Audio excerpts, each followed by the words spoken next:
Hello, everybody. Welcome back to Reality Realness with 3 S's. I am your host here, Chantele Francis, here with my lovely co-host. We have Justine. Brazil. You actually just made me nervous there for a second. You said the different name.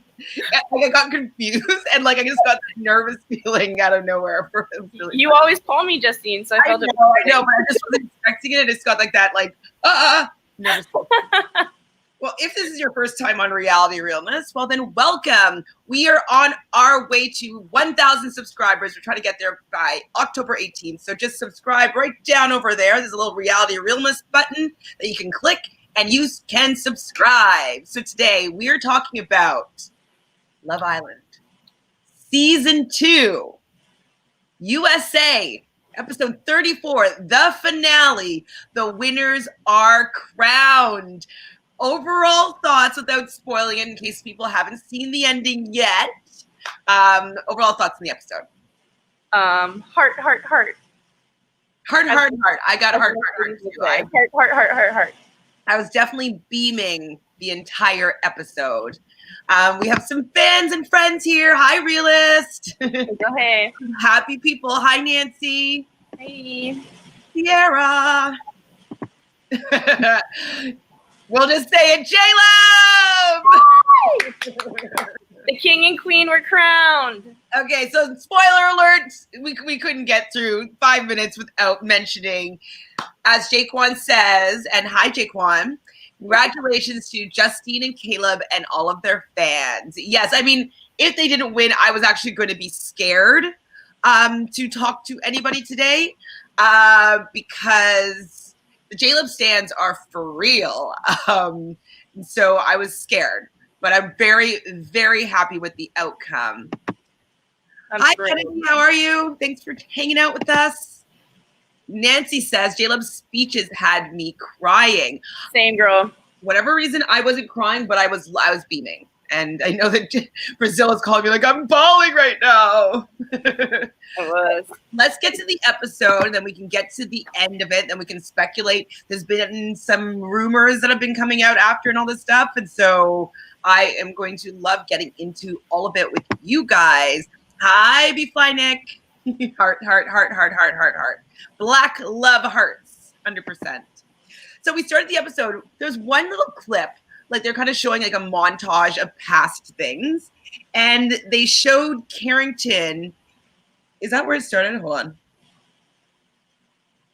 Yeah. Okay. So they started with Carrington, in the shower with Kirsten. There was a little scene of it. And I see Carrington make eye contact with the camera. It was all devilish. Did you notice that? Yeah. Absolutely. I noticed that another time in the episode too. Not as crazy, but when Laurel went to kiss him during their speech, he kind of backed up. Well, I think with the kisses is because she had all that red lipstick on, and he definitely did come to the kisses eventually, but he was wearing red lipstick for pretty much the second half of all the speeches. Oh, okay, maybe that was it. But I was he literally backed away from her when she went to kiss him, and I was oh. For me, that one I thought was the red lipstick for sure. Oh, okay. But yeah. I see now, though, I can maybe look at it differently. But in that moment, that's what I was thinking. Realist says the amount of joy that Black women are describing online just from seeing Justine and Caleb be crowned winners is why this was necessary. 100%. We're going to be talking probably a lot about this being a groundbreaking crowning right now. It's never been done in any of the Love Island franchise. It's in a time where we haven't been getting what we want on television and in the world for 2020. There is so much racial injustice and microaggressions and systemic racism and oppression that people have been experiencing and living through, and stuff has been bubbling up to the surface. So I'm surprised and very proud of America for actually voting the right way in this instance. And so, yeah, we're definitely going to be talking a lot about it because it's given young women hope. Like, I've never seen this as an example for myself growing up, seeing that it's a possibility for me to go on a show like that and potentially win.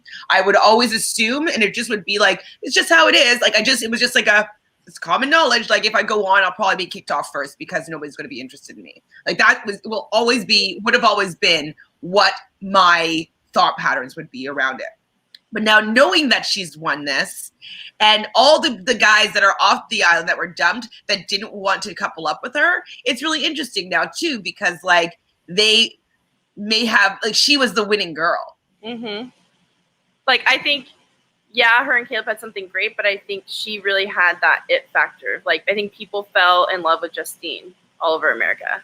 And like what he said in his speech, like a little preview, he said, like, you are light. And I think it's so true. Like, every time she's on screen, I'm literally smiling ear to ear. Like, yeah, she killed it. Hold on. So here's Jaquan's comments. Jaquan says, LOL, so when Cher has a red lipstick on, she is a villain. Well, the only difference is that in that moment, it was just, they're hanging out and like. I don't get it. You can go and wipe your face off. Like, they're just like part of, it's not the finale. It's not the ending show where Carrington's going to be sitting there the whole night with red lipstick on. I don't get it. I don't get this comment. So remember when Cher swerved from Calvin? Oh, okay. I thought it was like Cher and Carrington kissing or something. No. And so, because she was like, oh, I'm wearing lipstick is what her reasoning behind why she swerved. That was just an excuse to not kiss him, I think. Yeah, I think it was an excuse to not kiss him, and it's the timing. Like, Calvin can go in and wipe the lipstick off her face, and she can go and fix her lipstick if she really wanted to kiss him. Like, this was a moment, like, they're taping it one time for the finale. I understand, she shouldn't want to ruin her lipstick either. You know what I mean? Like, that's why you can see, like, everybody just gives like these, like, kind of pecks because they don't want to mess up the lipstick. And so I get you, Jaquan. I think Cher didn't want to kiss him, like Brazil said. It's a little bit different of a scenario, but it could also be that for Carrington a bit too, that like if he really wanted to kiss her that badly, if he was that into her, he probably would have. But I can understand, like, most guys don't like kissing with red lipstick on. Haven't you ever had like boyfriends be like, no, I don't want to kiss you right now, like you're wearing too much lipstick, I don't wear lipstick. Well, there you go. I don't know why. I don't like it. I think I look meaner. I like lipstick and I like red lipstick, but I know how messy it can get when I'm wearing a stupid mask. I mean, I know the mask is good for protection for me and everybody else, but when I'm wearing the mask and I'm wearing red lipstick and I take it off and then it's all over my freaking face and it stains. And so they have white skin, red lipstick stains if it gets all over the place. So I can understand being particular about red lipstick. But I wouldn't be surprised if Cher put on that red lipstick so she would not have to kiss Calvin. She would have an excuse to swerve. Oh, I think that might be my top 3 cringiest scenes of the season. But it was great. Like, I love that moment. So obviously it's the final day, and Sally's really happy and excited. And I am really proud of all those couples. Like, as much as like we're not really that into, we're not into the Calvin and Moira, really. We're not that into Carrington and Laurel. But like those other two couples, like I was really happy that they were getting to the end. I know that Johnny's problematic and we're not necessarily wanting Sally and him to continue further, but like they have gone on a long journey. They've been there, most of them, from the beginning. And so I thought that was pretty cool. Yeah. Like, I was more so happy for Sally. Yes. I think Sally deserved to get to the end. Yeah. I mean, there was no way she wasn't going, or there's no way she was going to the end if it wasn't with Johnny. So that's exactly. I think that she deserved to be there. Nancy says that's so true that everyone has been on Love Island has said that Justine is someone who makes everyone feel comfortable and welcome. Yes, and they also said that she's really funny. Mm-hmm. We don't get to see that much of the funny side of her except when she's with Sally, and I wish that we'd seen more of her being funny. But hopefully they'll be milking out another episode out of us fans, and they'll do like an actual unseen bits and unseen moments. And maybe a reunion. That would be ideal for me. Ideal. Fly says, Cher explained this on After the Island interview. I haven't watched it yet because I was saving it for content for tomorrow. We're still going to try to talk about Love Island for the next couple of days with the different exit interviews, obviously, with, if any other happenings come about with any of the couples, the winning couples. We will be talking about them for the next few days. We'll still come on live, at least until Sunday, I would think, right? Roughly, yeah. I think there would potentially. I think there'll be interviews up until Friday at least. So yeah. So we'll be on live at 2 p.m. still Eastern time tomorrow, Saturday, and Sunday. Just talking with you guys, seeing if there's any new things that are happening within that world. And then we need to know what else we want to talk about. So at some point we're going to put in the poll so you can give us a little poll of your thoughts on what we should cover next. What am I talking about there? Moira and Calvin showing outdoors. What am I talking about? Because they were showering. Oh, showering, showing. AKA swallowing a lot of soap, it looked like. Well, I felt that the whole beginning of the episode was just like B-roll. Like they were like, okay, can you guys go take a shower or something? Like we need more footage of you guys doing things together. Like it just seemed like everybody was being placed in doing different like scenes for the camera. Mm-hmm. Like nobody's ever showered outside yet, right? Not that I've seen. That's what I've seen. B5 though, tell us what happened though. What did she talk about? I don't mind seeing it after. Simeon, hi there. How are you? Simeon says, so glad Jaleb won. My heart was in my throat from the start of the episode right until the announcement. I mean, I wasn't feeling that nervous. I was more so nervous actually for them not winning because I just thought that it would be so much dissension within the fans and like I thought it would be really negative. So I was really, really praying that they would win just because I didn't think that it was really good for the state of the world right now if they didn't win. What do you think? What were you thinking? I mean, well, actually, I know what she was thinking. Brazil, okay, she couldn't handle if Jaleb didn't win, so she spoiled herself. So it's not my fault. You guys all live in the future. Well, I gave her the link that she could have been able to watch it in real time. She chose not to. And then she got home late. She got home late. And so she didn't want to watch it halfway through. So she spoiled herself and then waited till 1 a.m. to watch it in full. And I was like, the whole time I'm like not telling her about it because I was like, oh, I wanted to be surprised because she's going to be so happy. And she just killed that moment. Killed it. I didn't kill it. I was so happy. Killed it. I thought that they did a really good build-up. Yeah, they did. Pardon? They did, but I was still happy. Laundry says, yes, my favorite couple won. Are you guys going to cover the triple eviction tonight on Big Brother 22? I feel like you don't really have a choice. I mean, it's the only season or the only episode that's going to provide content for the rest of the season. Well, I am talking to Rob as a podcast, the morning updates on Sunday, so I need to get back into covering Big Brother a bit. So I will say yes. Do you want to go live with me after? It's 2 hours. Yeah, I just have to stream it on. I'll send you the link. It's coming on at 5. Okay, I should be home for my doctor's appointment. It's probably like 5:30, but I could just listen to it in the car. Yeah, well, I'll give you the link and then you can just watch kind of. Oh yeah, duh. So I'll just play it in my car on the drive home. So yes, we will, Laundry. The people ask and we give the people what they want. We'll go live right after the episode. Should I text Nick? Yes. To watch on time. I gave him the link so he doesn't need to go to someone's house. Hi there, MKMs. I saw that you just subscribed, so thank you for joining the tribe, the crew, the people, the Reality Realnesses. Did you guys see the unedited Caleb speech? He said that Calvin and Justine had a special friendship, which we could have seen that. No, I haven't seen the unedited speech. Where was that? Was that on Love Island USA? On YouTube? I don't know where that is. And is this the poll? Yes, it is. Oh, yeah, I meant to give it a new name. So this is the poll, guys. If you want to just let us know what you are interested in us covering next. I will probably go back into Big Brother a little bit just because there's nothing else on right now. Jake1 says, Johnny and Sally posted it on their stories on Instagram. Oh my God, what was so cute? I was looking at Justine's mom's story right after Justine's story, but her mom was in it. And it was showing Justine the day that she was going to Love Island.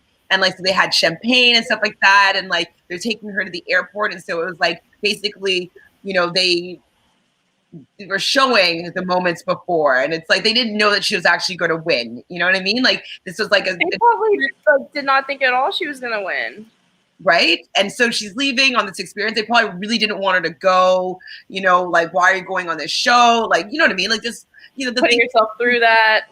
Been feeling as though she's worried that her parents are not going to be proud of her. And so they had like all like the before her going away to Love Island. And then she's coming back a winner, back with some money for the family, which is amazing. And like you see her mom dancing after she won, and it was really cute on her stories.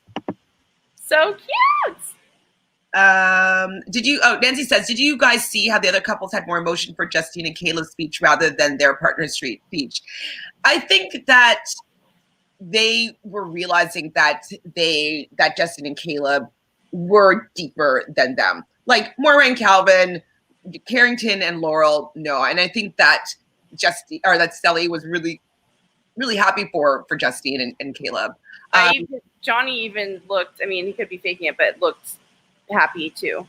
Yeah, I agree. And so I think that, you know, it was probably the first time that everybody was fully witnessing them, how much they cared about each other. And I think that they were probably taken aback by that, like in a positive way. Semyon says, have you guys heard about the Reddit rumors on Caleb? Yes, Samira did a video on it an hour ago. Yes, I watched it, girl. I watched it. I did search on Reddit about it, but I couldn't find it. So Anna, are you here? Anna, are you here? She did share a link with me, but I didn't.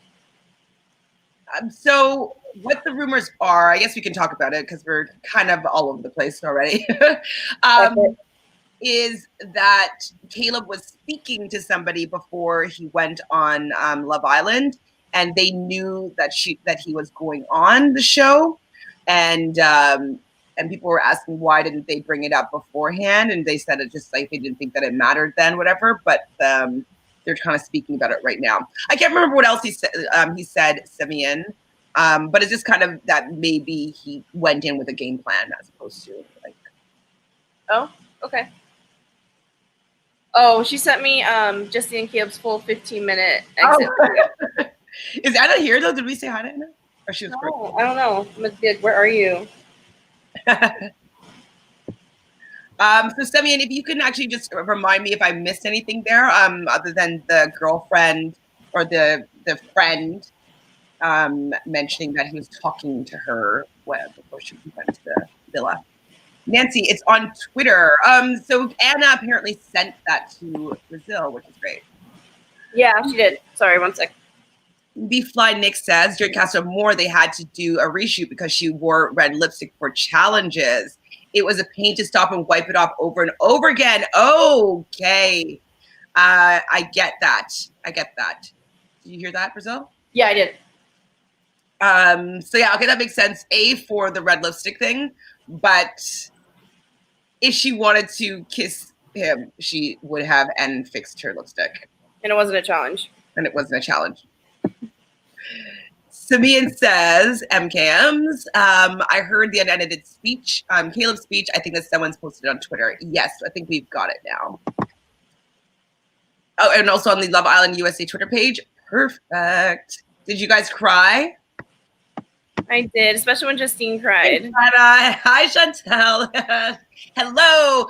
So we are curious if you heard anything about Caleb potentially having a girl he was talking to or something like that before he went on to Love Island. I'm not trying to defame anybody's character or like think that what's going on between him and Justine aren't real. I'm just curious. I'm just talking about what has been coming up. And so I'm just want to hear also anybody's thoughts about what's coming up.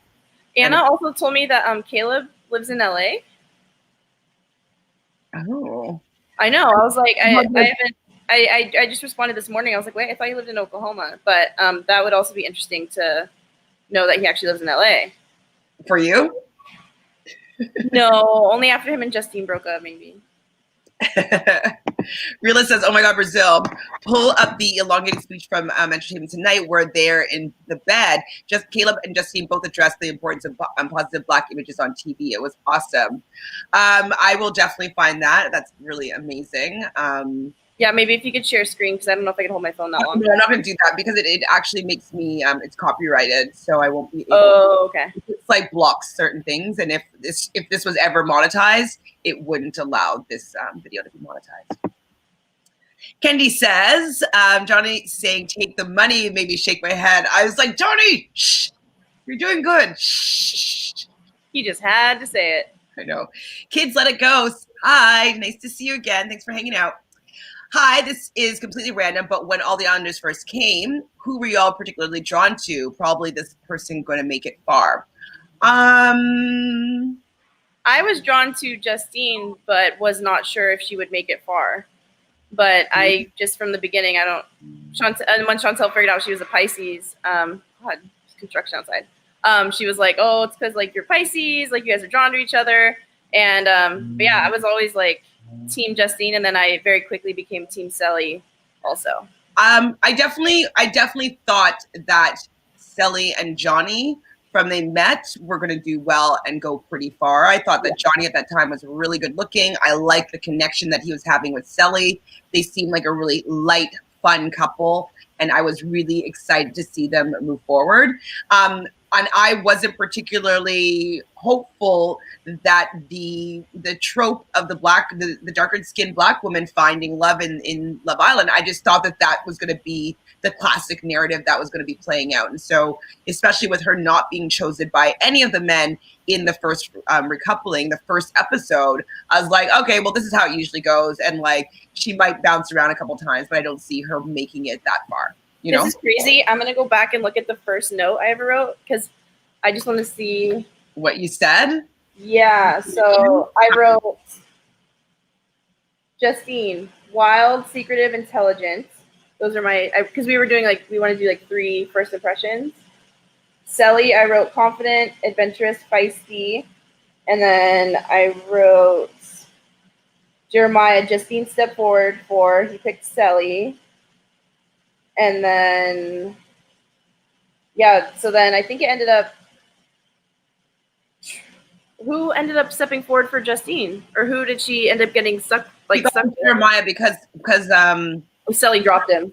Trey went with Sally, and then it bumped Jeremiah to the subs bench, and then by default they were paired up together.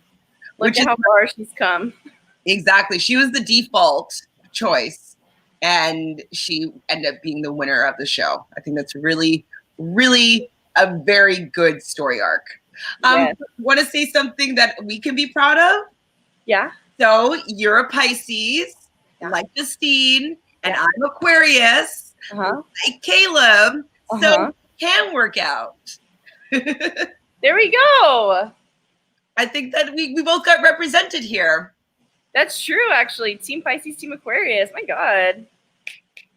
Yay. Like you are all up in, like, you love your Justine and I love my Caleb. And so we got our people to represent us. Literally. I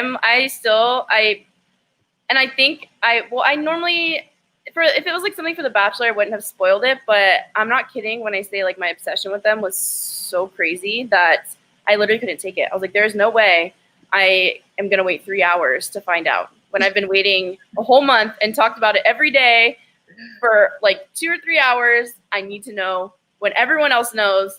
It's not fair that I'm stuck in the past. Well, I gave you the link so you could be in real time. I know. I couldn't because I was with my friends. It's fine. It's fine. One thing that Justine says, like one of her little catchphrases, what I think is so cute, is when she likes something that someone says, she's like, "Turn this up, turn it up." I was like, louder for me, louder. Yeah, I think that I want to feel it. Feel that. I think it's good. No, and I think that's why people think she's funny, because like I've never heard that before. I think it's hilarious. It's so good. And she said this kind of when Sally was talking about like the experience of being at not Casamore, at the villa, you know, meeting all these people, like, and just was going on about like how she's grown, and it was like such a life-changing experience. And, you know, Justine's just there, turn this up. So I like that comment. She did it again when Caleb was like, I love this girl. She's like, turn it up. Say it louder. He did say it louder, and I don't think he understood what she meant. But I mean, it does mean that, but like, it doesn't actually necessarily mean that. She just like, I literally want her to be my friend. Like, I want to hang out with her all the time. I just want to know everything she does. I think she's gonna do big things. Like, I think like she'll use the platform for something good, especially if her and Caleb do work out, because he already has like somewhat of a platform with this podcast. I think they could do great things together. And I think, I mean, typically, I could be wrong, but typically when people come off the show, they do a lot of like sponsorships and like paid advertisements and things like that. But I think they're going to go a different route. I mean, I'm sure they'll do it, but I'm hoping that they'll do something like next level. Mm-hmm.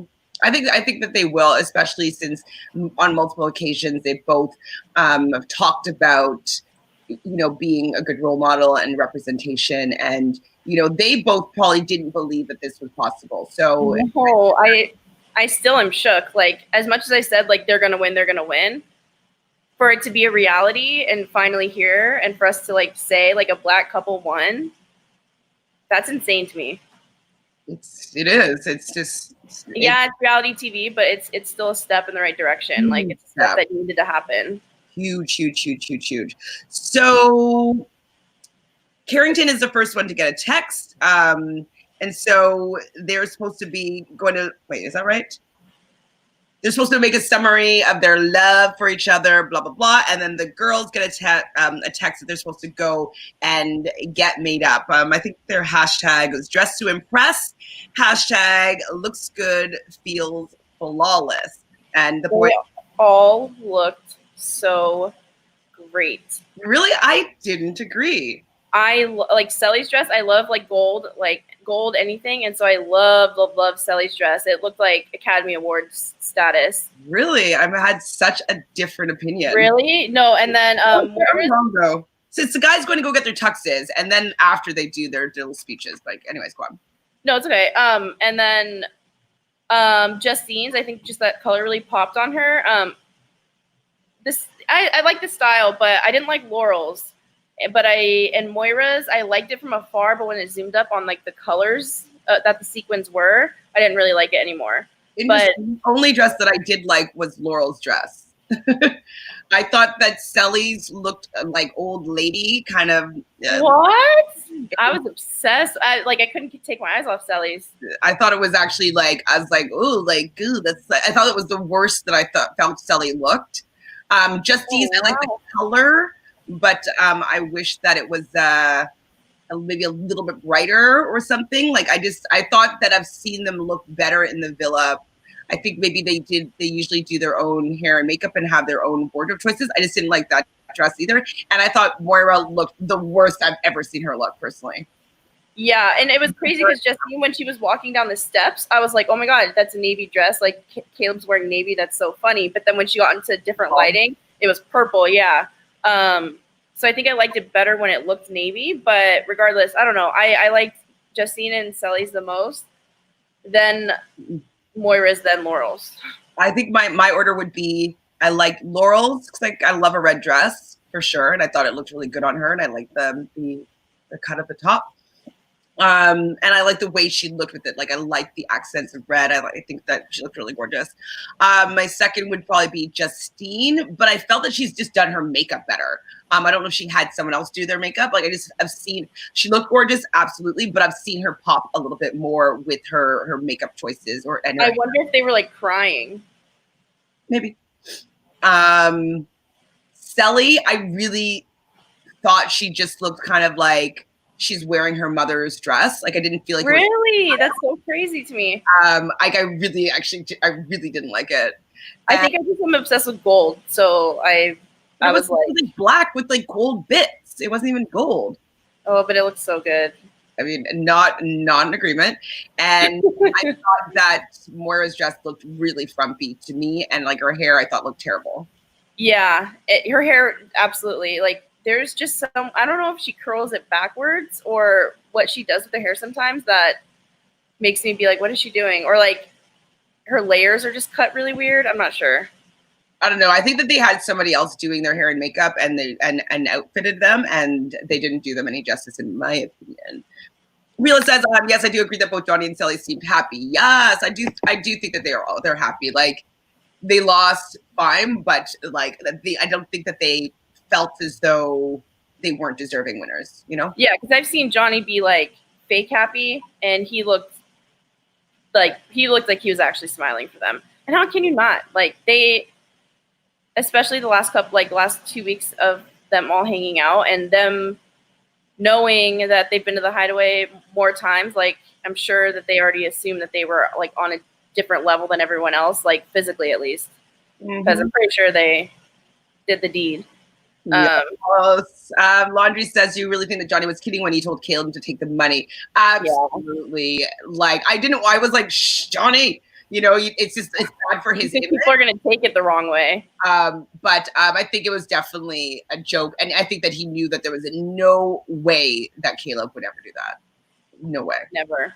I don't think Johnny would do it either. It's so crazy because if like the wrong person gets that envelope, like one of the two possibly would share it, and then the other one 100% wouldn't share it. So I don't know. It's just crazy. Who 100% wouldn't share it? Like, say, I don't know. Was it season 1 when other people? Okay, yeah, I don't know season 1 stuff. Oh, never mind. Yeah, but I'm just saying it like it's possible that in the scenario that one person for sure wouldn't, and if it went to the other person, they still get $50,000. Only if they both share, but if one person says take the money and they wouldn't, the other person would just get nothing and they just take the whole 100,000. Yeah, but if the other person got it that would share, that person would still get it. So no matter what, they're walking away with money. But it could go the exact opposite for the other one. Ooh, brutal. Reela says it's almost hilarious how far people will go to being issue with Justine, Caleb and Justine, because the depiction of black love is so repulsive to them. None of these rumors have any receipts behind them. Okay, I can agree with you there for sure. I'm just like talking about the facts. I want them to be the winners. I don't want him to have any shitty past, but people are going to be bringing up this stuff all the time. They were doing it with Johnny, and we were kind of, because the show was on the air, we were kind of choosing like, hey, let's maybe not listen to people trying to really go at him when we're just watching him on the show. Let's just judge him by his actions on the show. And so, and we have to remember too that even if Sally and Johnny won, there would still be people mad about that. Like, aside from Jaleb stands, like there would be other people mad still that a black guy won. So no matter what, there's gonna be people digging up dirt in general, unless Calvin and Moira won, I think. And so, yeah, and me just discussing this is just like putting light on the fact that people do want to take down this couple, that if it has ill intentions, you know? And so I do want to talk about that just as a part of the culture that we live in, where we had to find all ways not to accept this just as to be like two people falling in love on TV and winning the show. It's like, wow, look at that. As soon as that happens, like people are coming out of the woodworks trying to take these two people down. Yeah, like where was all of that before? They've been coupled up for weeks. So why not bring that up before? Exactly. And that's what people have been saying. And apparently that person was like, oh, well, it's because, you know, it wasn't relevant at that point. So maybe because he's coming out the winner, like maybe she thought that if he, I don't know. It's sketchy, and I don't know. I want to hear more. Kendi says, I don't believe that. I mean, I believe it might have, maybe he was talking to somebody, but who cares? I mean, but that's the thing. Like, say I went on The Bachelorette or you went on The Bachelorette. Guaranteed there would be some guy like, oh, I was talking to her before like she left.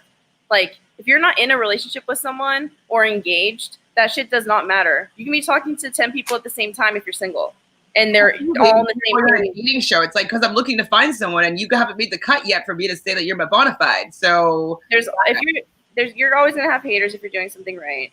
Yeah, absolutely. That's another thing too. And just with seeing all this negative stuff, well, it's not that much so far, but like negative stuff come up, it just shows that people are just ready to take this down because they don't want to allow it to be as a positive thing that it is. Candy says, yeah, I said that. Just kidding. Jaquan says, I thought that Johnny was joking, but if he won, I wouldn't put it past him to take the money to get on the show, like the challenge. I don't think that he would get on the show. Well, man, let's talk about this. Do you really think Johnny would have taken the money? Like deep down? I do not think that. I don't think so either. I don't think that deep down. But if he did do it to get on the challenge, it's just like he would get so much negative heat. He would be thrown into the elimination every single time, especially if any of the girls on there watch Love Island. I think that he has a better shot at getting on the challenge being a good guy. And then in the end being like the Johnny Bananas that would take the money. Unless it was like a season that they did of like all villains, then maybe. But I don't know. I think they just did one. Like Dirty 30 was kind of like that. So I doubt they'll do another one like that. But if that, then potentially, yeah. Because he would have pulled a Johnny Bananas. Yeah. I know you're just kind of speculating there, Jaquan, but I don't think that Johnny would have taken the money. I don't think so either. Hi, Alyssa. How are you? Hey, guys. I just saw the Reddit post before it was deleted. Oh, but it was the same girl crying in TikTok, and it was back in February or to May, I think. The post was very ambiguous. Okay, so it has no legs to stand on. I wonder why it was deleted, because they're getting hate. Realist says there's another speech in bed after the ceremony speech. I'm going to look all of this up after today, like after this. So come watch tomorrow while we break it all down. Yeah, we're going to break it all down. We're going to talk about it tomorrow too. Kennedy says people were recruited on social media.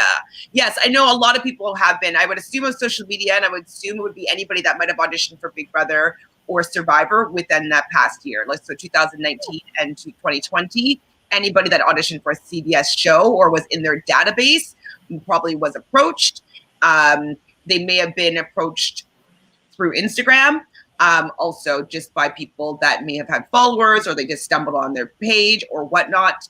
But it seems like models and people maybe with certain photographers might have been like, hey, do you have anybody that might be good for the show? And like they just share their roster or people that they shot for.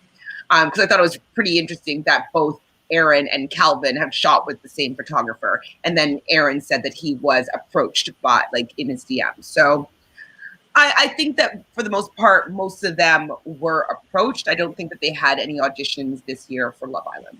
Especially during a pandemic too. Like they're probably going to try and go within some of the same circles to find similar people. Not similar people, but like I can see how Aaron and Calvin had the same photographer because they probably asked the photographer, like, you know, anyone else that's like decent or like, you know, would be good on the show. Exactly. So suggestions for casting, 100%. Yeah. Especially if they maybe used other people of theirs before or whatnot. There's some sort of relation. Maybe they're friends with casting. Exactly. Credibility within. And I forget who mentioned it, but they said that Robin Cass does do, was it Amon? I don't remember. It was Amon. It was, pardon? Amon. It was Amon? Yeah, so saying that Robin Cass does do the casting for Love Island. So is that true?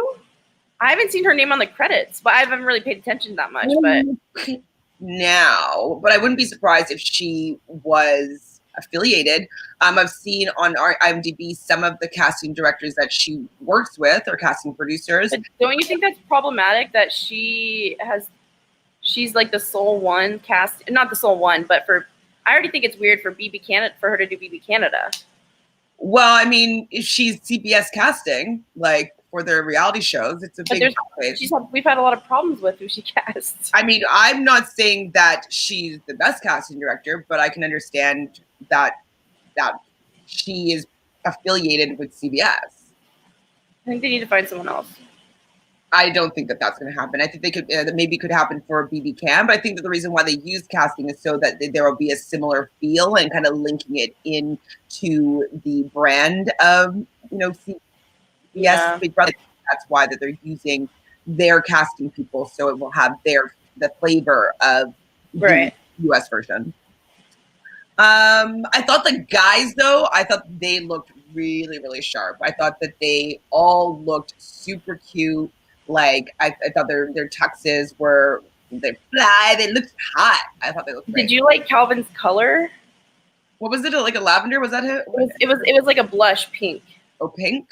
I mean, I was fine with it.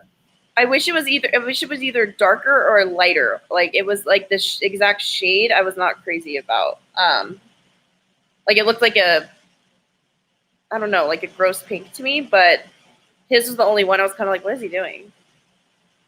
But it's Calvin, so I just let it slide. Well, I was thinking though with the guys with like the lighter colored jackets, I'm like, man, when they hug those girls, they're gonna get so much makeup on the shoulder of those jackets. I'm always scared of that. Yeah. That's what it's so bad. It's what I always look for, like on The Bachelor, Bachelorette. Like whenever, I always look at the shoulders right away. Mm-hmm. So then I need to contact that girl that hugs him and doesn't get any makeup on it. I'm like, what makeup do you use? So with so the guys they got a text, they have to write their vows things, they're like their little decorations of love, and then they get fitted for their tuxes, and the girls go and get fitted for, their dresses, which I didn't particularly like, but you did. So I don't know, maybe I'll look at them again separately, but I was just like not feeling it. So first step though for the the people coming in was Celly. So when Celly came out first, just to see Johnny, I don't think they did their declaration yet, did they? No, they just each welcomed them out, and then they all sat down. And wait, I'm lying. Laurel came out first. Laurel came out first, then Celly, then Moira, then Justine. And then the order was though, Celly went first, Laurel went second, Justine went third, and Moira went fourth. So do you think that there was any psychology behind that order? Because I thought when Celly went first for the love declaration, I was like, okay, that means that she didn't win. To me, that's what I thought that there might have been psychology behind that, but then when Ariel came in and then there was yet another order for her pulling the couples, it made me be like, they're just trying to mess us all up. Because then at that time she pulled Johnny and Celly first again, and then Carrington and Laurel, then Moira and Calvin, and then I think Justine and Caleb were last. For what? Oh, no. They weren't last. Carrington and Laurel. Like when Ariel comes in and she pulls them. Right. I have the order after. But yeah, so because of that third order, it made me kind of negate the first two orders because they were so all over the place. Like I couldn't see a pattern. I didn't think that there was any or maybe they were doing it to confuse us, but yeah, they probably were doing it to confuse us. So I just thought that when Celly went so early though, I was like, okay, I don't think that she's winning this, but maybe I'm just reading too much into it. So I do like when Johnny calls her baby girl. I do feel like that, the little kind of pet names, it just shows that he is still interested in her, even though he's kind of a shitty guy. And I like them talk about them being their ride or die, and it's true. I think that they are riding for each other, but that worried for me. Remember when I've been talking about the fact that he wants just to hit them too, it's just me and you. You're my ride or die, just us against the world, and that psychology that he's enforcing on her, I feel like could potentially make them start forcing out other people, Well, and when you brought that up, I wanted to say, and I almost said it twice, I think, you guys are not Bonnie and Clyde, relax. And then he said it in the speech, and I was like, oh my God. He literally said that we're Bonnie and Clyde, and I was like, that's not necessarily a good thing in reality. I know Jay-Z and Beyonce said it, but they're not actually Bonnie and Clyde. Well, Jay-Z and Beyonce, they take a lot of heat from everybody around the world about what they're doing, what they're not doing, if they're doing enough, if they're whatever, they're Illuminati, so much stuff comes at them. So I can understand them saying that that's them against the world. But it's going to be like that for them because they're going to be taking a lot of hits. And I feel like it's a slow preparation for her to realize that they're going to have to defend their relationship a lot. Yeah. So when he said it, I was like, oh shit. Like, I can't believe I almost said it twice. And then I was like, well, it doesn't really apply. And then he said it, and I was like, damn it. Mm-hmm. So I still liked their little interaction. I felt it was genuine. But those things were both kind of red flags to me about in the future with their relationship. I think that they're going to stick together, and I think that they're going to push everybody away. I agree. Realist says, yes, he states that he lives in LA in the long interview in bed. I need that interview. Finding it. Jaquan says, I think that Caleb is a solid dude, so whoever is the girl is just probably looking for a come up. Yeah, like she probably was like, man, I was dating him and now he's like, he won this show. Like, I think she's probably just jealous and like wants some relevancy. Kids Let Go said, okay, if you had to pick a certain song to represent each couple's relationship, what would it be? For me, I choose Justine and Caleb, We Found Love, and we found a hopeless place. Johnny and Sally, Love Yourself. What's that one? I don't know the rest though. I'm trying to think. Love Yourself. Love Yourself. Is that the new Lady Gaga? No. I can't remember. Okay, we're gonna find these songs and we're gonna play a little snippet of it. Actually, well, maybe it's a short snippet so we don't get flagged. We'll continue thinking about this through the rest of this little chit chat. Oh, Justin Bieber, Love Yourself. Oh, why can't you remember that? You're a Justin Bieber stan. I'm not really a Justin Bieber stan. He's a Pisces, but he's Canadian. But Phil and I were giving you shit about that. He has some good songs though. Nancy says, yeah, I don't think it matters because if Caleb told the girl that he was going on Love Island and they both ended things, I don't get why the friend coming out now if the girl herself didn't care. Exactly. It's just for clout, I think. Haters. Clout chasing, haters, like relevancy chasers, like unimportant people. Unimportant people. And at the end of the day, people that don't matter. Exactly. So apparently Caleb was talking to someone before he went on the show. I don't see a problem with just talking unless he was in a relationship. However, the person who made that post said there, yes. There are more details to come. Oh, that's interesting. Okay, so she's gonna go on Mercedes tour. Anna says, not sure about the alleged girl, but from what I hear, they weren't in a relationship. They were just speaking, apparently, but the Reddit post was deleted with quickness. Yeah, because she's probably getting a lot of heat and hate.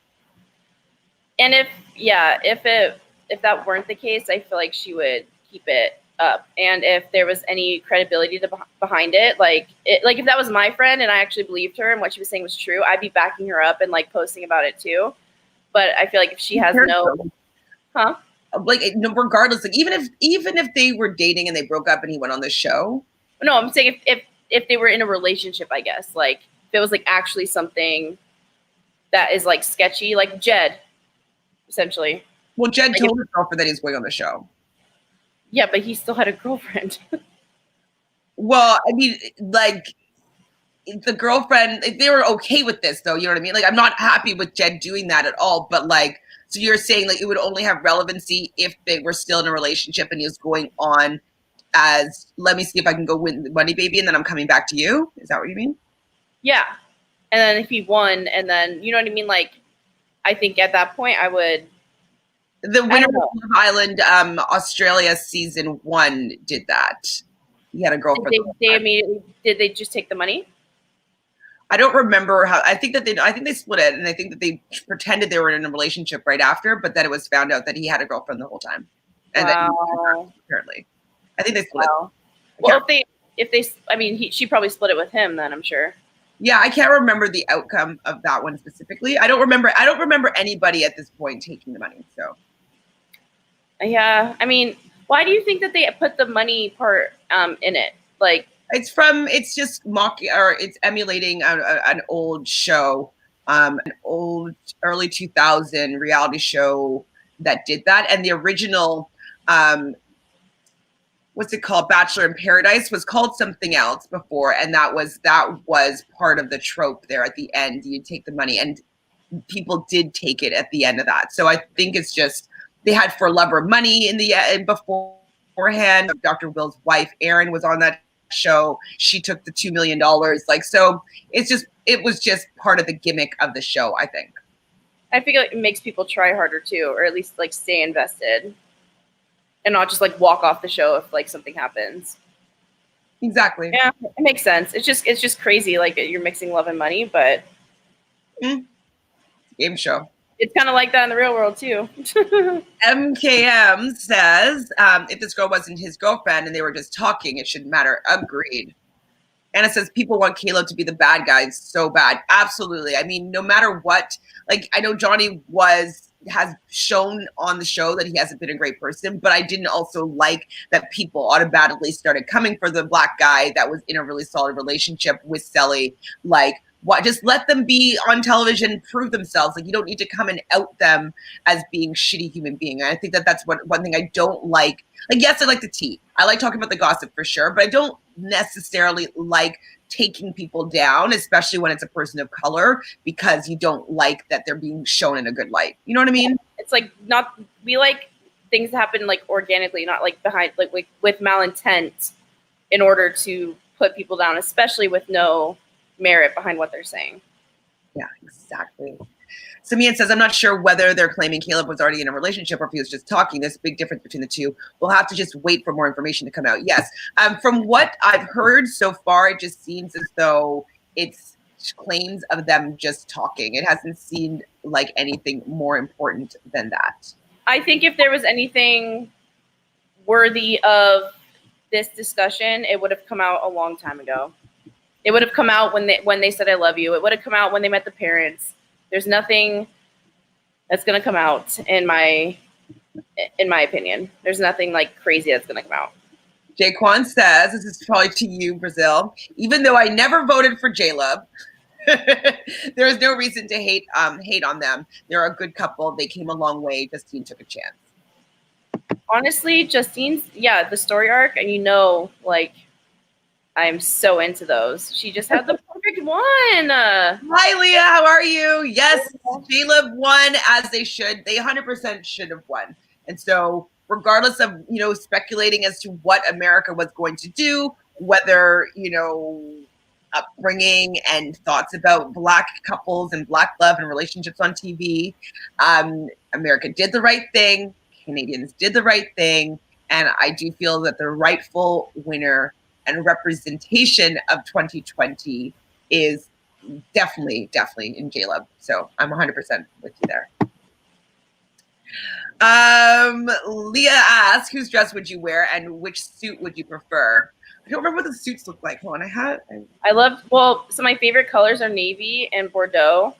So no matter who would have worn the navy suit, I would have picked that one. And it just happened to be Caleb, of course, because he's perfect. Right. So I liked Caleb's the best suit-wise. Yeah, I like Caleb's suit the best too, I think. I mean, Johnny looked very sharp. Yeah, I mean, you can't go wrong with black. So I would have out of these dresses probably would have chosen Laurel's because I do like a red dress. But okay, keep talking for a second. But I'll show you the real dress that I would have preferred. 1 second. Okay, but I think for my body type, because I have like a big butt, I probably would have worn either Sally or Moira's just because of my body type. But I know I saw someone else say that they hated Sally's dress, and that makes me sad. I want to find a picture. I thought it was the ugliest of all. No, but someone in the comments said they hated Sally's dress too. I'm saying for my body type, like I have larger bottom area, I would have had to wear Moira or Sally's because I think it would have been more flattering than one of the other two. Well, legit though, my favorite was Ariel's because it was in my favorite color. Because you can see, I even have a dress of this color as well. I love. Is it sequins? It is sequins, yeah. Oh, I like.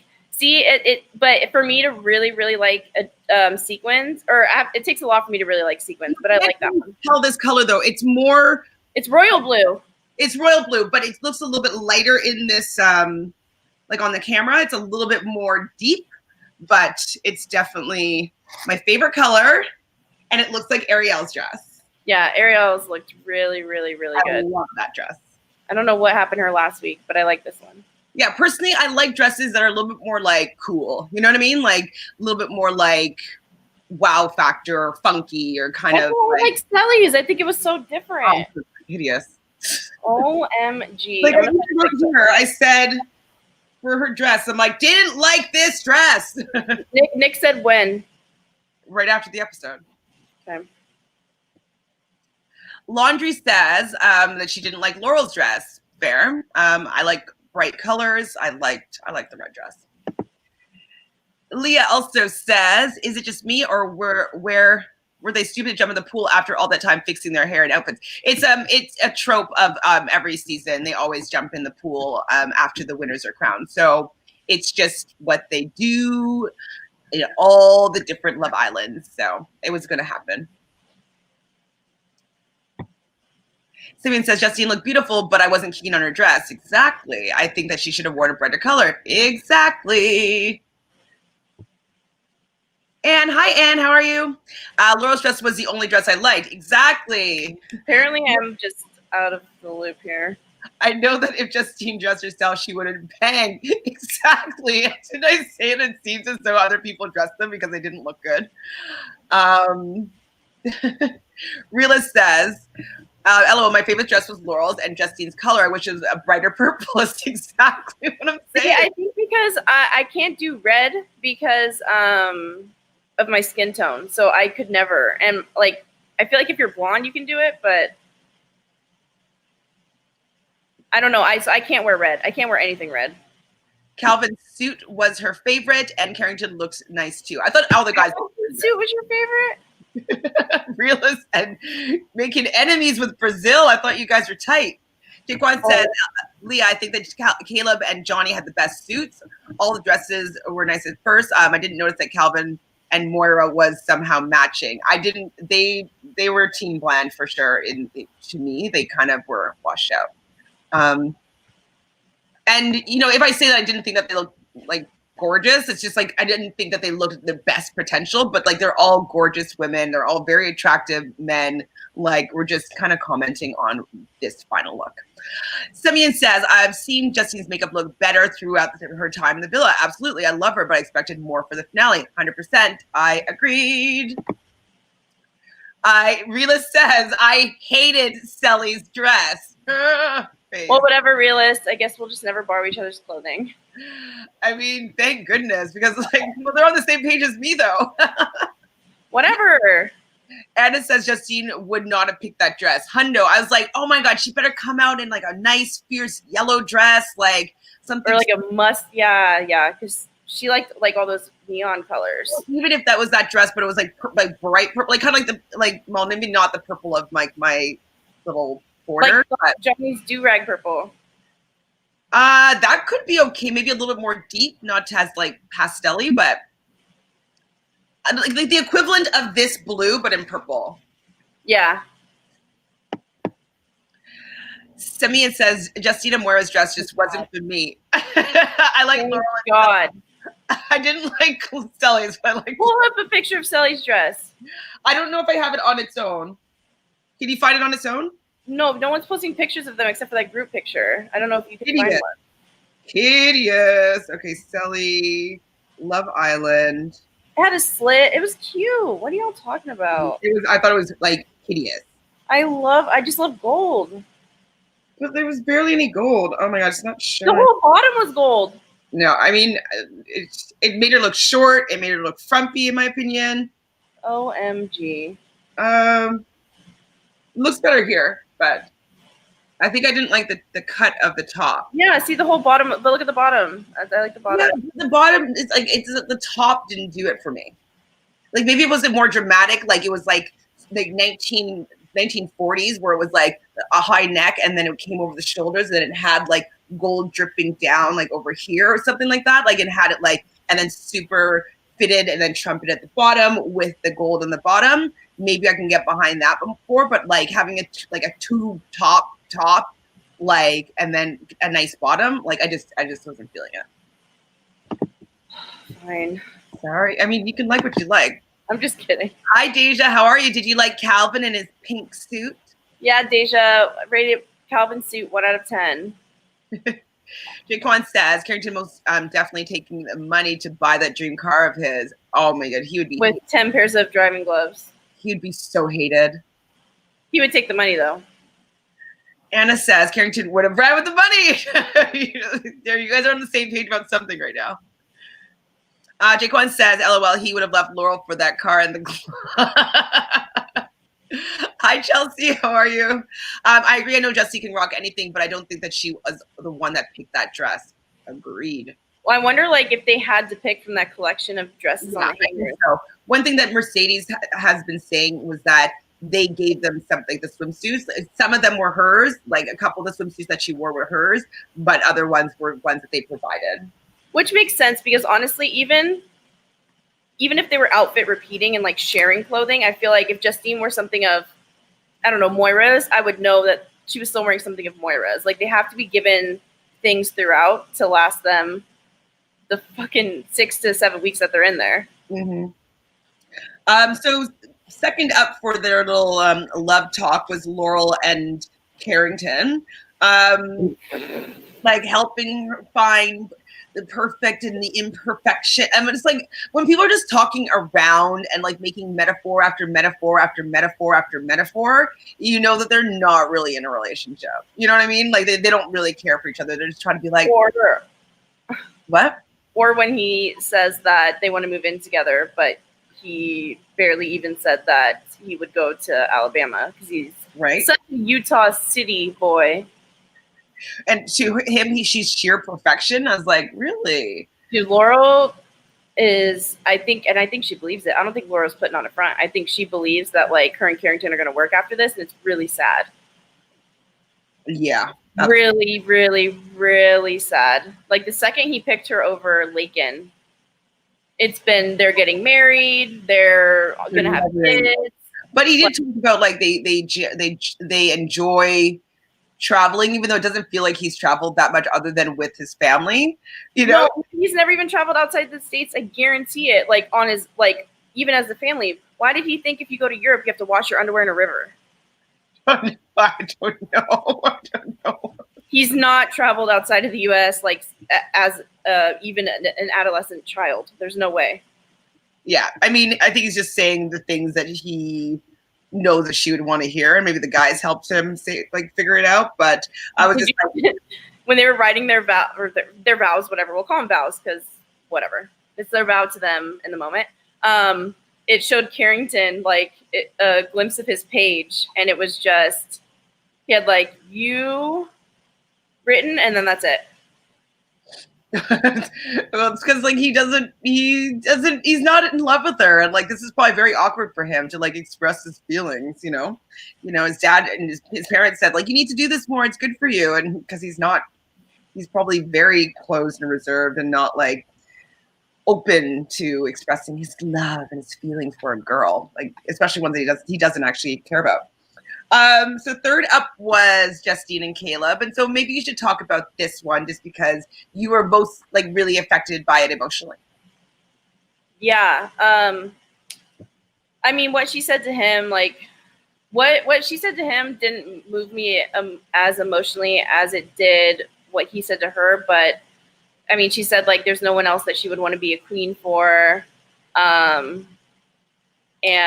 yeah, but when he was talking to her, and he just like started listing adjectives of like how he felt about her and like gracious, kind. I forget even what the other ones were, but you just see her start to be like, oh my God. Because I haven't seen Justine cry like that, like in the villa since she's been there.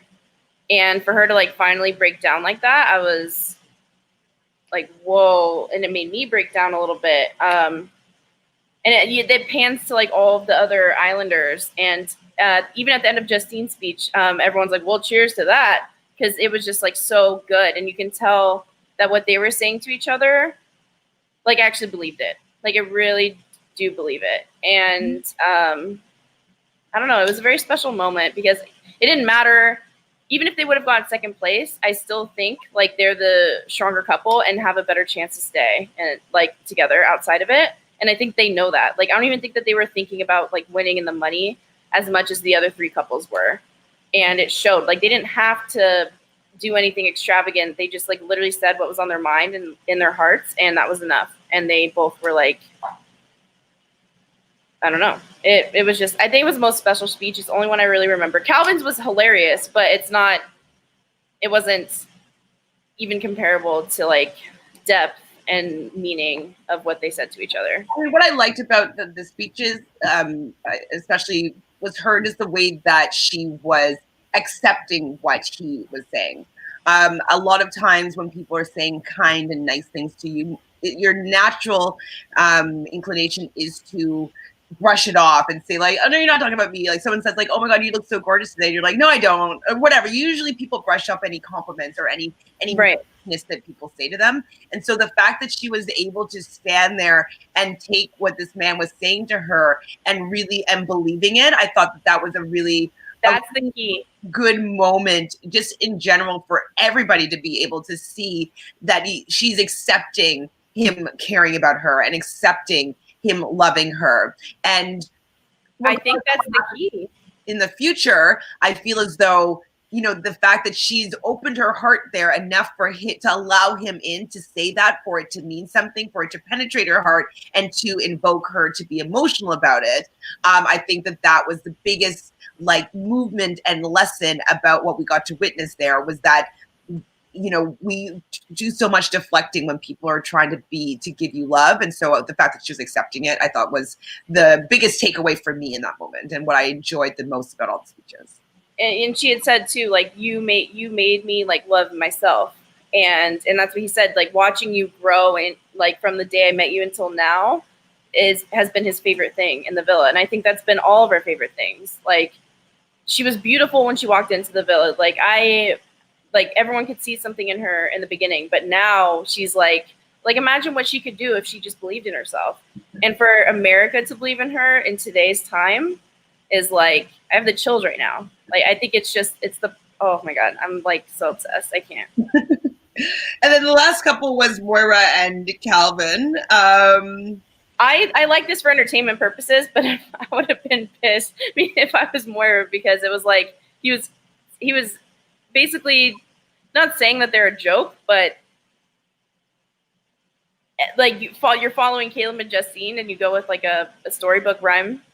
Well, I mean, I don't know if they knew the order or maybe they did, but in general, I just don't think that either of them would be able to be like to give a speech like that because they're not there. I don't think that they actually even like each other really at all, like much more than friends. You know, I liked his rhyme, and like when he got down on the one knee, and like I thought it was like I was laughing with them and smiling. I was laughing, but if I was Moira, I'd be like, oh my God, like, because what if Moira started like crying and saying yes? It was too obvious that it was just to rhyme. True, I guess, yeah. Like you knew that he was gonna go down on his knee for that one. Like you knew it was gonna be the rhyme and like the you know, like bum bum bum ching joke. But yeah, I mean, I definitely liked it as just like a humorous, like a lighthearted moment, and so I was here for it. So this is when Ariel comes down. She comes down in the dress that I like, something like this.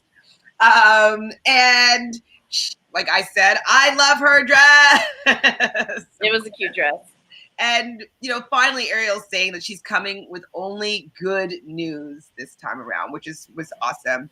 So they had each couple with Ariel for a moment. So Justine, sorry, Johnny and Sally were first.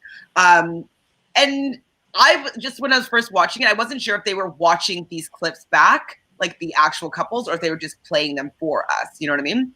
Oh, and like the montages? Yeah. And I was like, because they showed the clip of Johnny kissing Mercedes, and I was like, oh. I think it was for us. Then I was like, I realized like, no, they didn't show it to them. Because I think in the UK version, it's live. And so they all watched like the Jumbotron of like the scenes that they've been showing to America. And it's kind of also usually the first time they get to see what they look like on TV and stuff like that. So I was worried that it was on a Jumbotron somewhere that they were watching this. And I was like, oh, And then I realized they weren't. So I was like, phew. Like, shoot, her heart would have been broken if she saw that. Like, that. Ooh, ooh. They brought back the narrative that they seem to feel as though was going to be the one for them to be able to snag the crown. Was like their biggest struggle was that they overcame so many tests. They overcame so many tests, and they came out stronger for it. And Ariel did ask if they think that they could win, and they definitely did feel like they could. And I do think that they had a close chance, but not. It wouldn't have been the relationship I think that everybody wanted to get behind. In that moment, it made me feel like Selly was iffy about it, because she was like, but regardless, like, I'm a winner because I found Johnny. Right. But you have to say that. Yeah, because you can't like look like, yeah, we're gonna win, and then not. Nancy said, Caleb's in LA but was born in Oklahoma. Cool. Oh, so you might run into Caleb. Well, this makes me think that then, because we were saying that we don't think that Caleb would leave his family or Justine would leave her family, but if he already lives in LA, Sally lives in California, I could see Justine moving out here. I mean, I would be surprised, especially if she's, what was her actual career? I know she was a go-go dancer on the side, but what was her actual profession? Or oh, I forget. It was. I remember what Justine does. Here, I'll look on CBS if they don't reply back before then. I don't know if I'll get to their comment, actually. Jamil says, hi, Jamil, if we didn't say hi yet. I love Jaleb Union I hope Jaleb Union lasts forever. I just love them. Yes, we do. I hope it lasts forever. I'm here for them. I want to see them be successful. Leah says, who do you think had the best speech? So I think the best speech was Caleb's speech. For the girls, Justine. I mean, neither Justine or Sally. I did like Sally's speech. I think that she speaks from the heart. Justine or Sally. But Caleb definitely for sure. And then second up would be Calvin, in my opinion, because it was funny. Yeah. For like entertainment purposes, it was hilarious. What says Calvin's speech she is a billing coordinator and go-go dancer. Billing coordinator. So like she probably like a cost, like she does like cost centers. So she probably works for a company to where like whatever a client owns the company, she's the one to put in like the codes and then send out the bill to the, like put all together all the codes for the cost and then format it for the client to pay the company back. Like we have a billing coordinator at the hospital. Because there's so many like little codes for like everything, for like an IV, for like a bottle of water that you drink there. Like there's different codes for all that. And then there's someone that like puts all those codes together and forms comes up with a number and then sends it. Okay. We have a lot of bills in America, so it's a big job. A needed job. I mean, I feel as though that's not like her life mission. So no, absolutely not. But she can make good money doing it, like decent money if she works for a big company. But yeah, she's going to do big things, I think. I don't think that career choice forces her to stay wherever she is.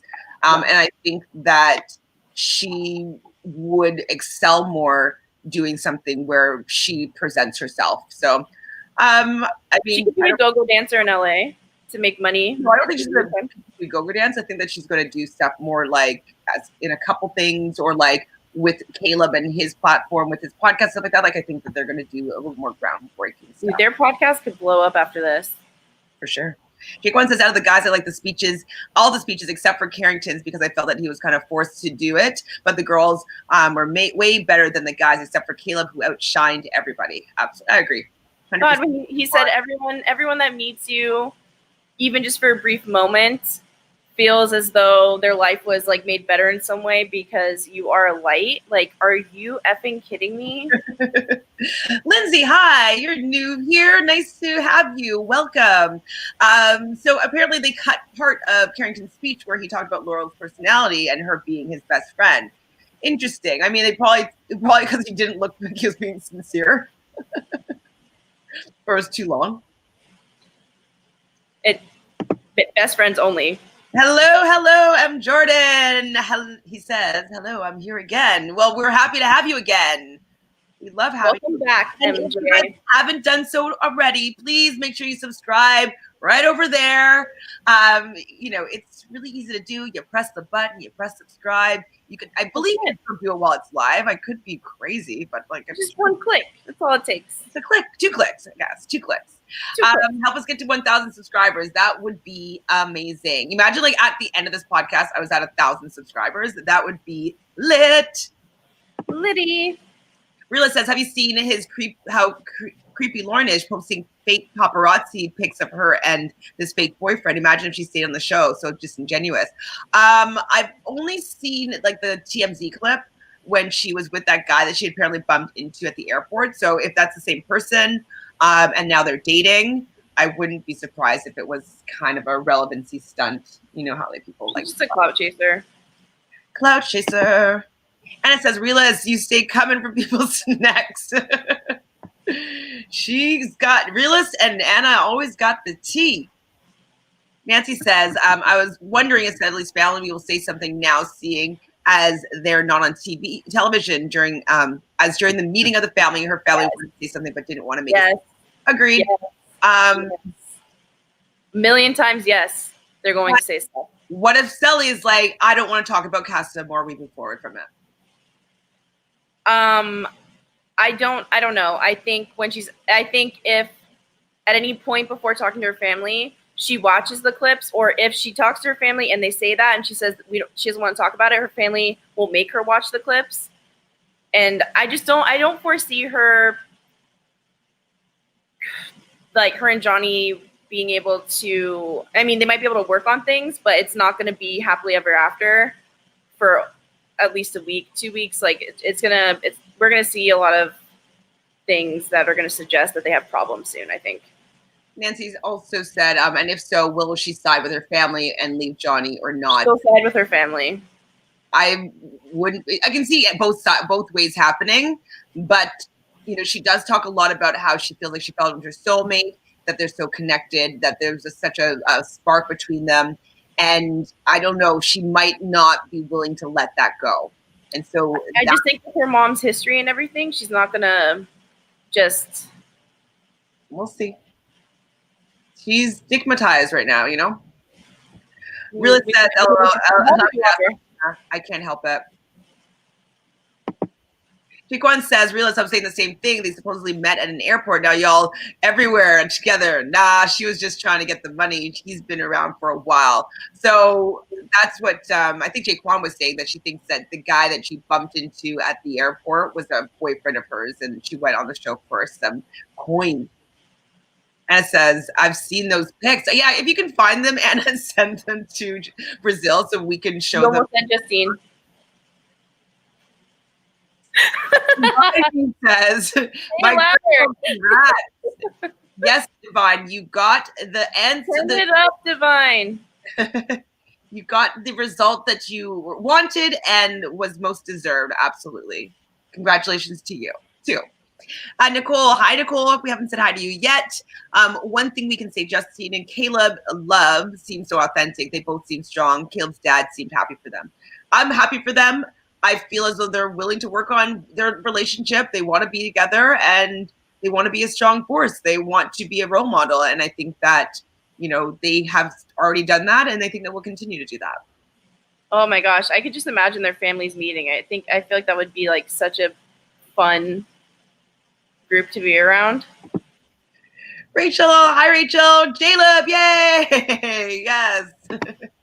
Candy says, I love that the Black couple is the fan favorite on a network like CBS. Love Island is a different brand, unlike Big Brother. Swaley got so much unnecessary hate. I think it's just because of, how they presented Swaggy C or Chris. He just came off as obnoxious, and he was just kind of annoying. And so he was out so early, and then she had the big fight with Tyler, and that just was it was aired, and it just didn't make her look great. And so putting those two together, people just didn't like what they've seen of them so far. And I think that that's why they got so much hate. Like if you saw all these cute little moments between them and them like flirting and falling in love and like, you know, we would probably be behind them a little bit more. But I think what was presented about their relationship or about them as individuals, we didn't necessarily like them as individuals. So we didn't care. And even on the challenge too, like everyone knew like, oh, don't mess with Swaggy or you're going to have Bailey coming at you. Like they're so like ride or die and protective of each other. And I think it's because they've had to be in defense mode a lot, like anyway, in like their lives. So them coming together, I don't know. I really like them, but I agree the way, like when I watched like the edited version of Big Brother, when Swaggy was on it, they made him seem so annoying and like egocentric, I guess. And I mean, but he has his own brand. Like Swaggy C is his brand, and he was trying to. You can't wear brands on TV, so he was wearing his own. Like he made his own brand, but he's capitalized on it. Like Absolutely. I mean, like, and look at Tyler this season doing his plugs for Angela's cookbook and their jewelry line and whatnot, and nobody's really coming for him for that. So, exactly. You know, I definitely feel as though the narrative that CBS has created for them as individuals was what really affected them being liked by people in the outside world. They didn't make them look likable. And I was so annoyed with that season for like, as soon as they went for Swaggy in that moment, I was like, F this season. So I watched every episode, but I wasn't like in the live feeds, and I listened to updates, but I wasn't like doing my own research. And so yeah. I was able to fall into like, oh, I don't really like them that much from what I've seen of them. You know what I mean? So. And even Bailey's had to, like, she had her blow up with Tyler, like for whether or not like it was warranted. And then she had another blow up in the challenge. And so this season, when she had full reason to have a blow up, she did not, because she got so much backlash for her being an angry Black woman that she was like, I'm gonna, I can't give America another reason to call me that, so I'm gonna do the exact opposite. And which I think it was it was effective, but it took that, like, for her to suppress like all of her feelings and emotions when this situation of her when she should have blown up is way worse than the situation that happened in the challenge, and way worse than the situation that happened in the first season. Like, she had all the reason in the world during this season to be that upset and hurt about it.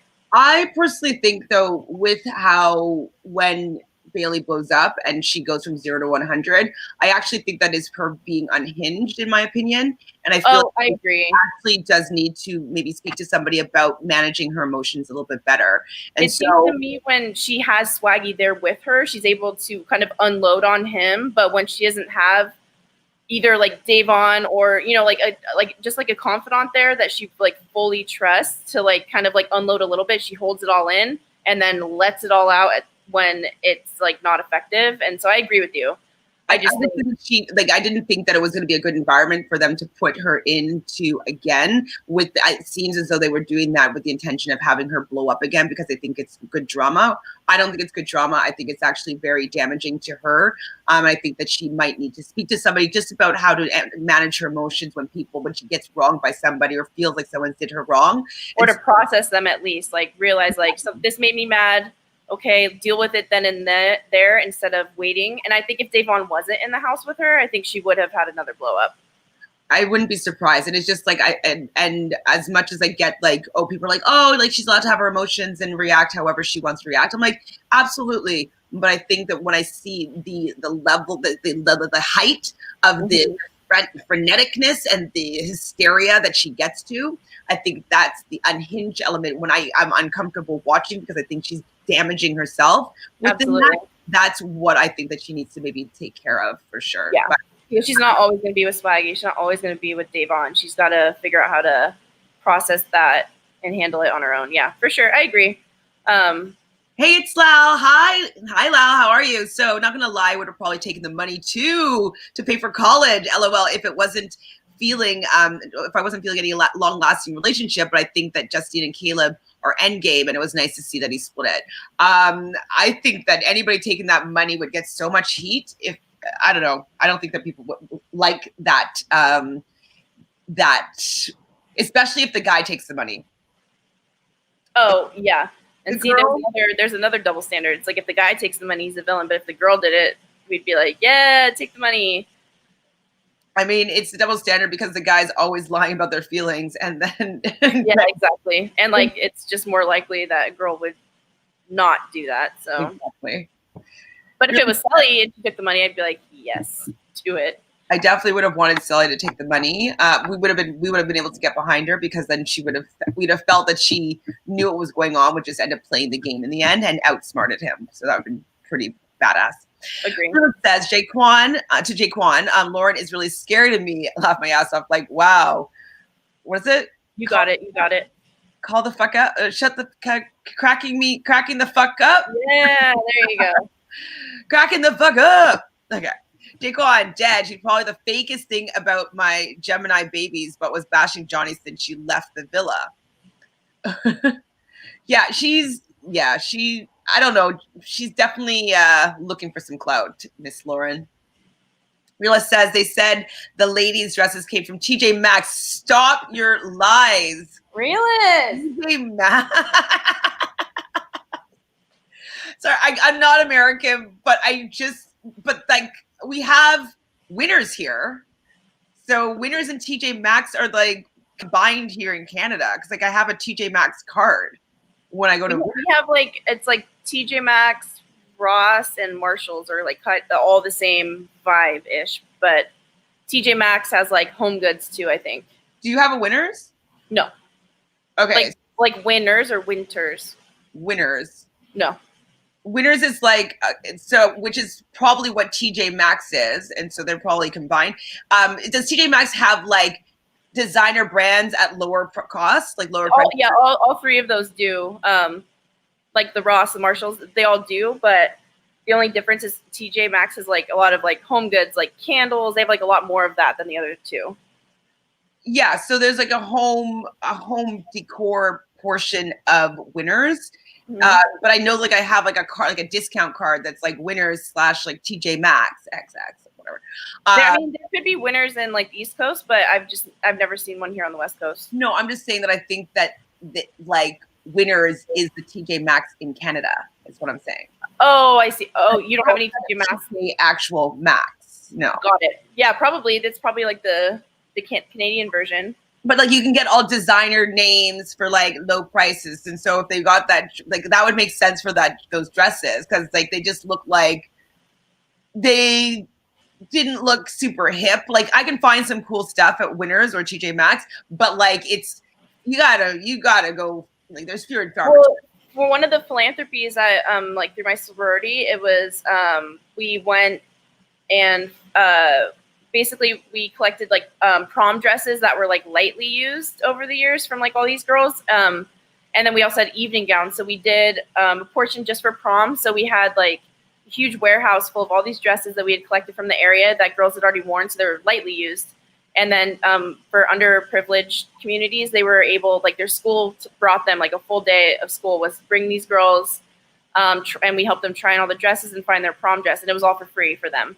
And so we did the same thing with evening gowns, something similar for like just women that didn't have like an evening gown to go wear to like, you know, a fancy dinner or like whatever the case like would arise. And so we did the same thing. And we had a lot of dresses we had a lot of like expensive dresses too, like designer ones. And so I could see them maybe not reusing, but I don't think they reuse dresses, no, but I think the dresses are not going to necessarily all be like if it was a specific designer that they were using, they might have found, in my opinion, dresses that popped more or that were more their style. I think that what is curated for stores like that aren't necessarily, there's like one maybe super cool dress, but I think they all settled for a dress that they didn't mind that much as opposed to like finding like the one that they absolutely had to have. And I think it's just because of the type of the buyers for those places aren't really super cool, I don't think. Well, and I've heard that they don't actually curate them for that store. They're basically failed versions. Like they'll put out that same dress like elsewhere, it didn't do well, and they already have like this whole stock of them. So then they'll put them into like those stores like at a way discounted price because they're not just throwing them away. They're still making money off of it, but that's a good point. I didn't really, I just was thinking like, oh, it's just like, you know. Yeah, I watched like a whole documentary on it. It's like, it's insane. They do that with makeup too. Like palettes that don't do well, they'll like sell them there. Things like that. I'm wondering why, like where they got their stuff from. So I'm glad that even for Vans or like Converse, like you'll see like the craziest colors, like that, you know, like that I wouldn't normally see it at like a Vans store. So I think it's because it didn't work, and so they had the stock, and they're like, here you go. Jaquan says, that's crazy that it's Laurel's birthday today. Happy birthday, Laurel. To be on the show like the Love Island, then come home to celebrate your birthday. That's fire. Like they probably haven't gotten home yet. They're probably doing a lot of press interviews before they leave Vegas. And so I think that maybe they get to hang out with the other Islanders for her birthday. That would be. I know. I need to just start driving downtown LA and looking at all these brunch spots because everyone has to eat outside. So LA? You think they're going to go to LA already? Yeah. You think that they'll go to LA before they go home? Yeah. Really? Mm-hmm. I'm sure they'll have their plane ticket would be to Las Vegas, though. So why would they? Because LA is only like 3 hours away. And if Caleb lives in LA, Justin's probably going to go to LA with him. Sally lives in Sac. So I bet, like, I don't know. I could just see them all doing like going to LA for a little bit. Maybe, but I don't know. I don't think so. Maybe. Whatever. Maybe. I mean, here's to hoping. I'll go find out. I'll go drive around and let you know. Like searching for Calvin or Caleb. Was Caleb here? Like Data says Calvin's suit was okay. I wish it was lighter, but it went well with Moira's dress. I didn't like Sally or Justine's dresses. I like Johnny and Caleb and Carrington's suits, but I wish it was just white. Yeah, I think all the guys looked better collectively than all the girls did. Deja also said Laurel's dress was cute, but it was too short and the shoes didn't go with it. Oh, I don't remember what the shoes look like. I don't remember that. I'm going to look after. What color shoes would you have worn with that dress? Probably like pearl white or like nudie kind of color. Nude, yeah. I hate it when people wear black with red dresses. Yeah, I usually don't wear black unless I'm wearing black. Right. Like I'd make like. Well, yeah, for red, I would, nude or like a pearly white or something like that. Nancy says, Caleb says that he now has to use the money to give Justine a better date. Oh, cute. As they just went on a helicopter ride to the Grand Canyon for a date. I mean, I'm excited to see what they do with their money. I want to see them make it grow. I want to see them start like a whole empire. It'd be super cool. Data says Carrington's speech was dry as a Popeyes speech. What's a Popeye speech? I think she's saying Popeye's chicken is dry. Maybe. I mean, I don't eat chicken anymore. It's not dry, is it? I have to use the restroom. I haven't had Popeyes in years since I was on Air Force Base. Jaquan says Calvin dropping on one knee had everyone shook or shocked. He could have at least had a ring pop. I know. I thought that he would have had like a fake ring or something like that as well, Jaquan. Deja also says Calvin Moira's speech was so copy and paste. It was, but I thought it was cute. They knew that they weren't winning. They knew they wanted it to be kind of lighthearted and make each other smile. So I'm not mad at it. Realist says they have to push. This push to have 23-year-old guys enter into marriage, I feel, is too much. I agree, Realist. We were saying from day one that we wish that, the guys especially were like 26, 27, 28, maybe even 30. Generally speaking, women prefer to date a guy that's a little bit older than them just because women mature a little bit more quickly. Women it's more easy for them to get into a committed relationship. And so having guys be a little bit older, they may be able to match on where they are on relationships and what they've done previously, if they've been promiscuous or whatnot. They usually women are going to just be a little bit more advanced there. So I really wish that maybe for next season that they have just a little bit of an older guy, because how can I really believe that like a 22-year-old is like madly in love and they're going to go and live for happily ever after forever? Like when I was 22, I was crazy. I was fun, I wasn't getting married. I still haven't yet. Deja says, I take but the daddy comment from way earlier. Ew. Calvin brung all the corny out yesterday. Yes. Wait, you You like him being the daddy, the Calvin daddy. Deja. Deja says, I wish the next season they would have 26 and 27 and up. I agree. I mean, I would even enjoy it if they had people that were, if they did a Love Island for like 35 to 45, I would be so here for it. I know that most of you guys in the chat are super young, but like I would love to see a Love Island with people 35 to 45 that are actually looking for love. You know, I think that would be super cool. Everybody would be established in their careers, most likely. Everybody would know exactly what they want. And are you talking about like a Love Island for older than the current age? Correct. I think they'd have a huge audience for that. I think it'd be really, really cool. Like maybe they can consider that for if they did like a winter season. The only problem though, Chantele, is voting in America, the older you get, the less diverse their diversity that they're open to. But so maybe we have to do it in Canada. Wait, sorry, what do you mean? Like I think the older the older people voting, but I think that if you had an eclectic cast, it would bring in maybe more diversity in the people that are voting. Like right now, I would hope so. The shows have been, for the most part, geared towards just the general white like the white public. Yeah. That's who's been attracted to these shows. That's who's been winning these shows up until now. And so I think with them adding in more diversity and people watching be like, oh my God, I do see somebody like me. I can get behind this. I can watch this show because, you know, somebody's there. I'm represented by somebody there. I think that it could eventually start growing the audience, especially for the older demographic. But like right now, people don't care for it because they don't see their story in any of these younger people. That's true. I think. Jaquan says, LOL, Mercedes following Sally on Instagram. In my opinion, there's no way they would be friends with someone. I'm telling you, Mercedes is going to reach out to Sally. I know it. I know it. Whether or not, like, they ever say it, I guarantee you she's going to message her. I don't like her. Real says, I hope Sally cusses Mercedes out. I think she should ignore her and block her, and that says more. If she's not even entertaining, I think that if Mercedes says anything to Sally, it's going to push Sally closer to Johnny. I think so too. That's why I just like block her, make her feel irrelevant. That's all. Because the one thing that would hurt Mercedes the most is irrelevancy. So if you push that narrative and just like don't give her the time of day to say anything to you, that would hurt her more than you coming at her. Because she'll come at you right back, and then she'll air it. And then it's just don't give her the chance. Yeah. I mean, you have to do that with people like that. I mean, but Sally's also probably going to want to be friends with everybody. So I can also see her. I don't know. Well, I want to see how it plays out because I can see it going either way, you know? Yeah. I know. It's so iffy. Like, I can't wait until, even if we finish like doing like the recap episodes or the exit interviews like this week, I think if a lot of like juicy comes out, we should just do like an extra. Of course. If there's tea, we will tell you the tea, people. We'll have a tea party, a post Love Island tea party. Absolutely. Wear your finest hats.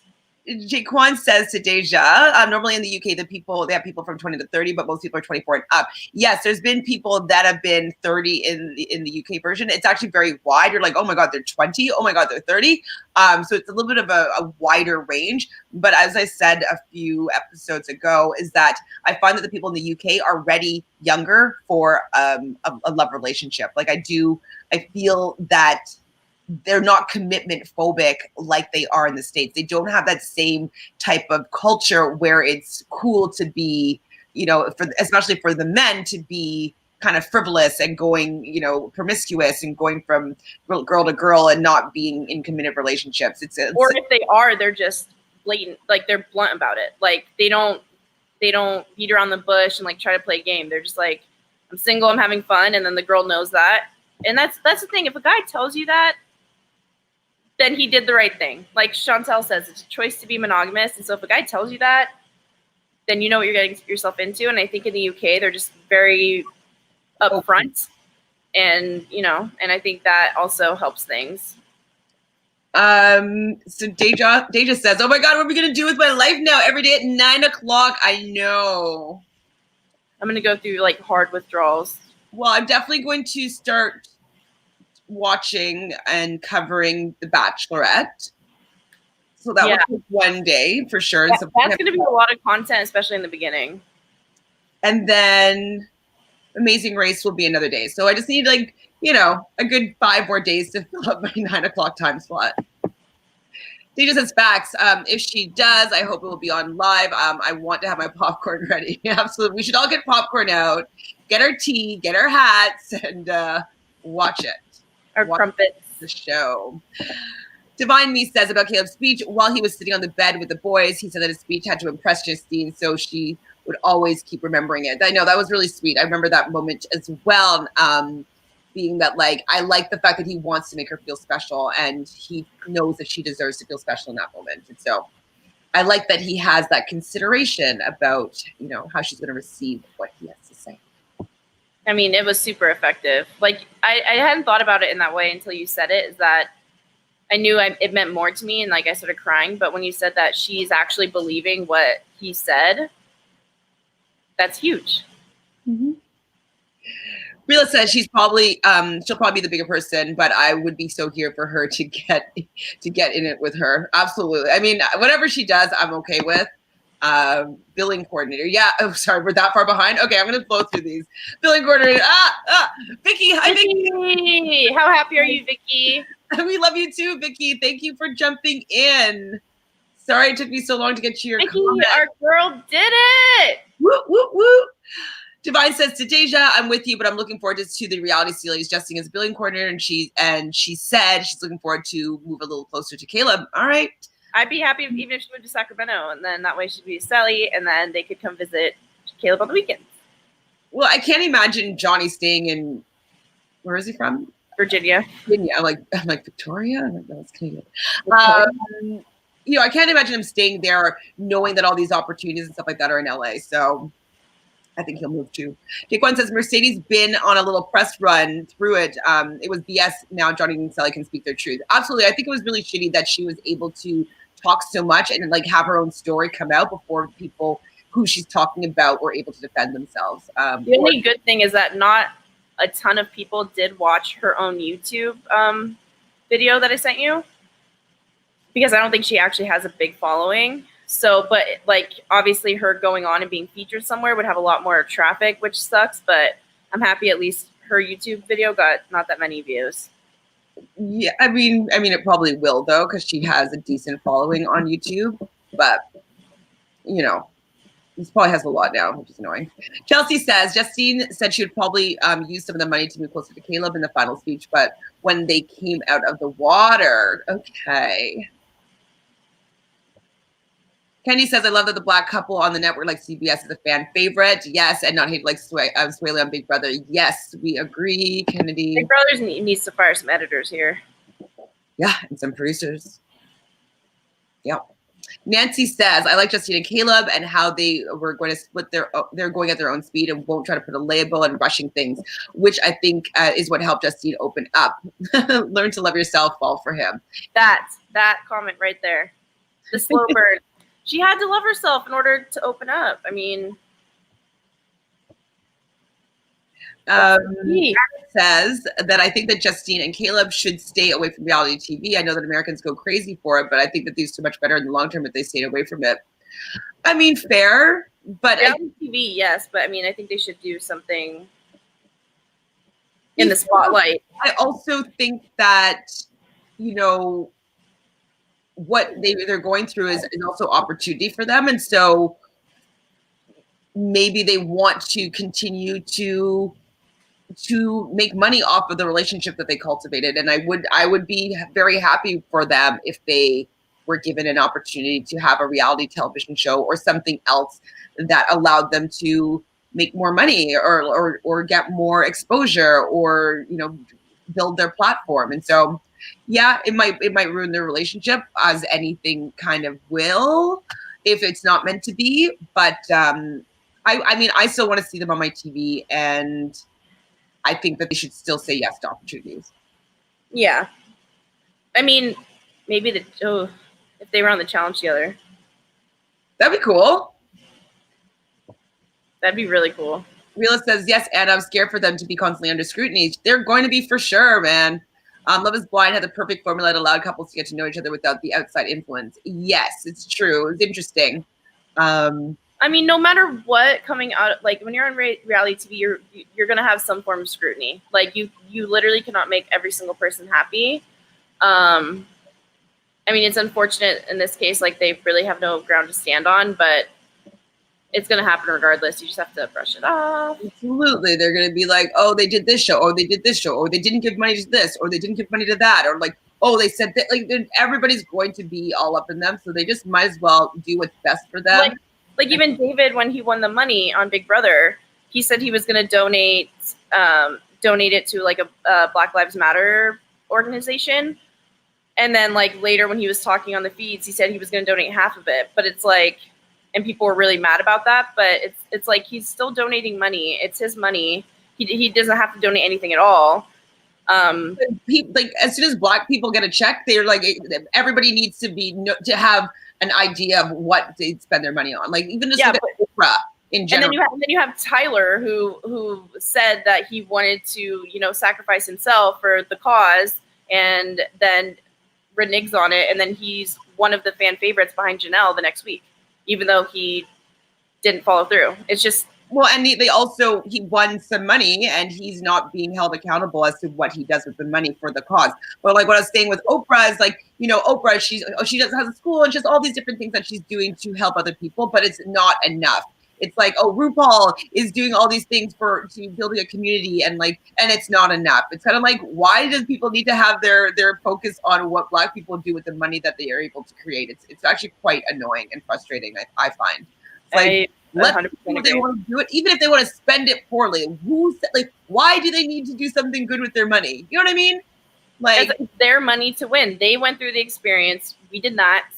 Like, it's their choice. It's their money. Like, it's kind of like they're not allowed to just be rich without giving money to other people. And like, I support, especially if they're Black, which is I'm saying only Black people. Like, oh, okay, yeah, no, that's what I mean. It's so fucked. They always have to. Black people always have to prove that they're doing something good with their money. They can't just like enjoy the money that they've made for themselves. Nancy says Sally and Justine needs to do a series. I'd be so here for that. Yes, I think we all would. And I feel like that's what CBS might be kind of looking into, because like they've been putting a lot of segments of Celine together and stuff like that, and they've been showing their relationship a lot. And so especially because we all support them so much, and even on Twitter they're always like, is this your favorite like girl couple, the best couple in the villa? So they're pushing that narrative. I wouldn't be surprised if they wanted to bank on their friendship fandom. Absolutely. And I think they know they have it, because people still, regardless of Johnny's like mishaps, people loved that couple because of Sally. Mm-hmm. So Divine says Caleb is a genius with words. He can express himself easily. Also, I like that Caleb is so mature and has meaningful conversations, unlike the rest of the boys. Chantel's eating this up right now because she's an Aquarius, and she said that that's her love language. Mm-hmm. Give me those words. Give me those words. It's true, though. Like, the way he said it was just so impactful.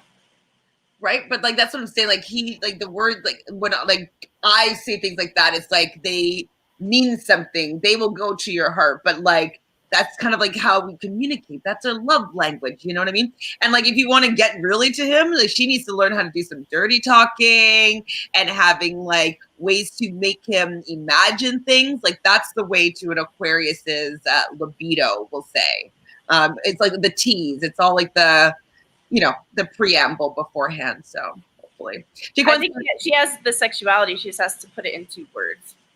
Yeah. I mean, it has to be kind of a mix of that for him to continually be turned on, you know? Jaquan says Swaggy is from Bridgeport, that little crib. Oh, I don't know anything really about California. I don't know either. LA.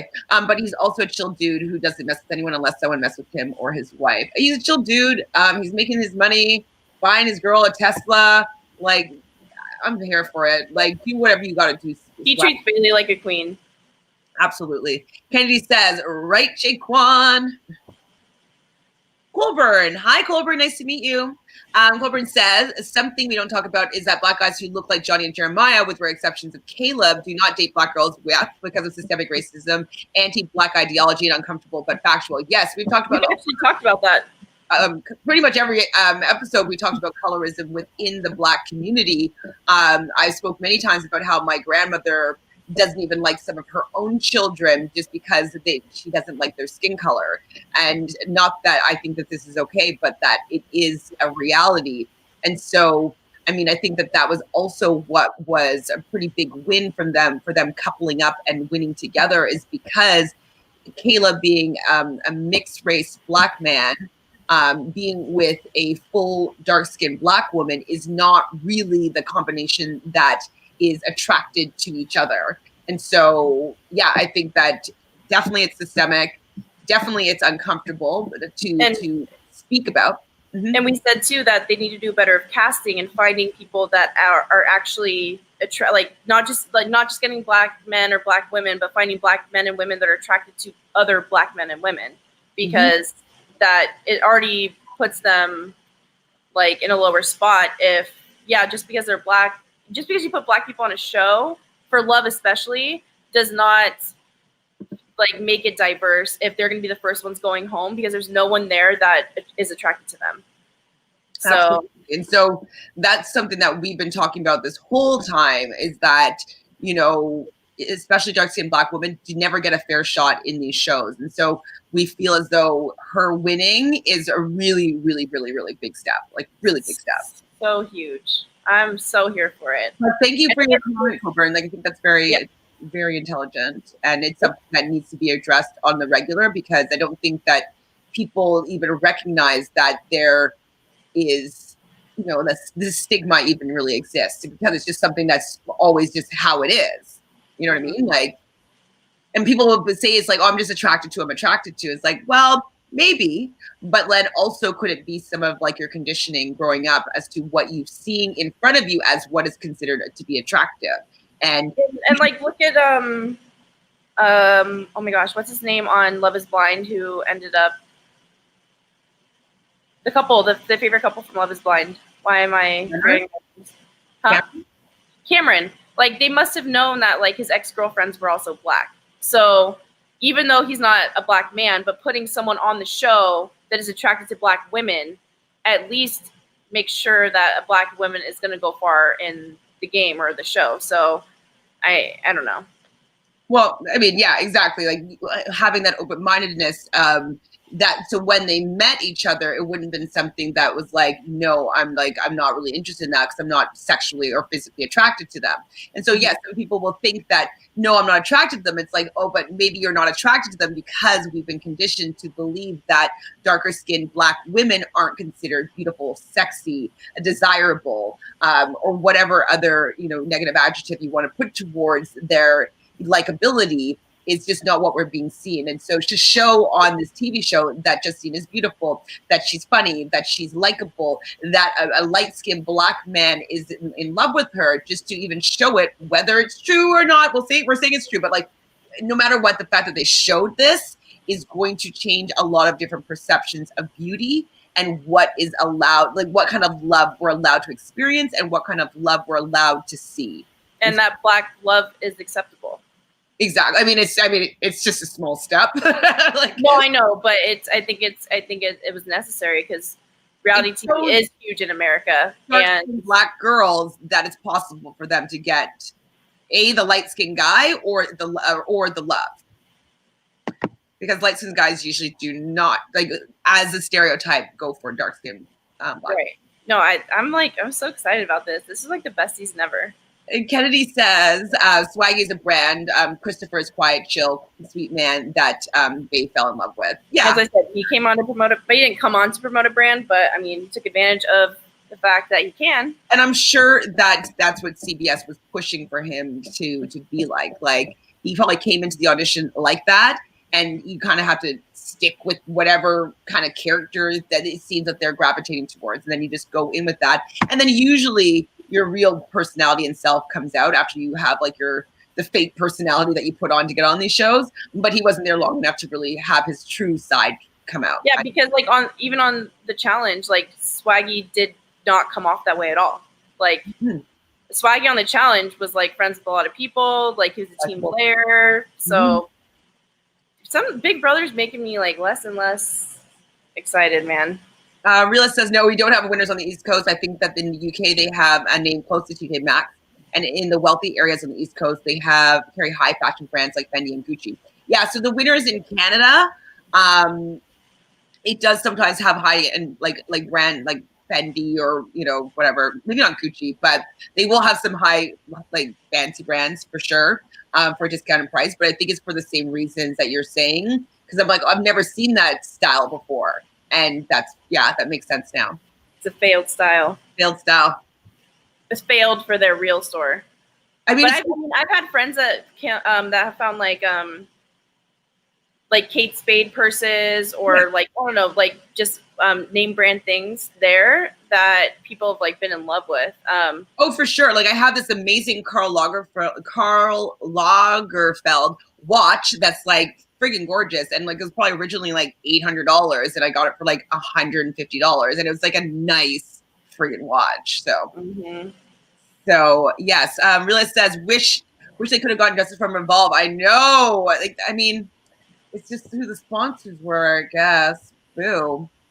Realist knows her fashion. Jaquan says Jeremiah has talked to Rachel. So I don't know, but some people have different types, which is nothing wrong with that. But Jeremiah didn't stay interested in Rachel. No, he straight up friend zoned her right away, and he wasn't interested in Justine. He didn't even step forward for her or pick her. He was like with her by default. Rachel came in the villa and he had to pair up with her essentially, otherwise he was going home. So I don't think Jeremiah, I don't think that's his type. Well, I mean, and then we're saying though, is it a learned type or is it just natural? Like which is crazy to me because he's from the South, and I'm not saying everyone in the South is attracted to each other like that, but it more likely so than in other parts of the country. Like there's a higher chance that like a Southern black man is attracted to like black females instead of other parts of the country. So, ooh, Nancy says, I know that Revolve sponsors Love Island, so it may have been from them or another company that sponsors, as that's how they get close with the Islanders, so the company gets more customers. Yeah, but wait, somebody did say though that TJ Maxx was the one that made those dresses. Was it you, Brazil? No, it was Realist. She was being snarky. Oh, I thought it was a real thing. No, she was being snarky. Brutal. I mean, that's funny still. Either way, I was like, that. I mean, that would make sense. No, she was messing around. Well, I mean, we'll still look and check and see whether or not that's the deal. But if it was Revolve, it must have been like, the bargain basement didn't sell last year's season. They were Fashion Nova. For sure. No, I'm kidding. I think Fashion Nova, you could get some cute stuff still, though. You can, but stylish. They don't have as much cute stuff as Revolve. Sure. Jaquan says, to Kennedy, the reason why I said that about Swaggy is because I live 30 minutes from Bridgeport and I have family there, and I know how the neighborhoods where I lived in there. We get your clout there, Jaquan. Are you friends with Swaggy C? You know him? You met him? He just says Popeye's biscuit. Oh, Popeye, yeah, they are dry, actually. They're dry.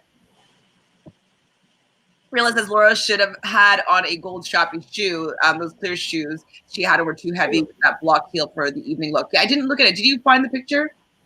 I can find the picture. I probably didn't see them because they're clear. So we don't have a first look to look at.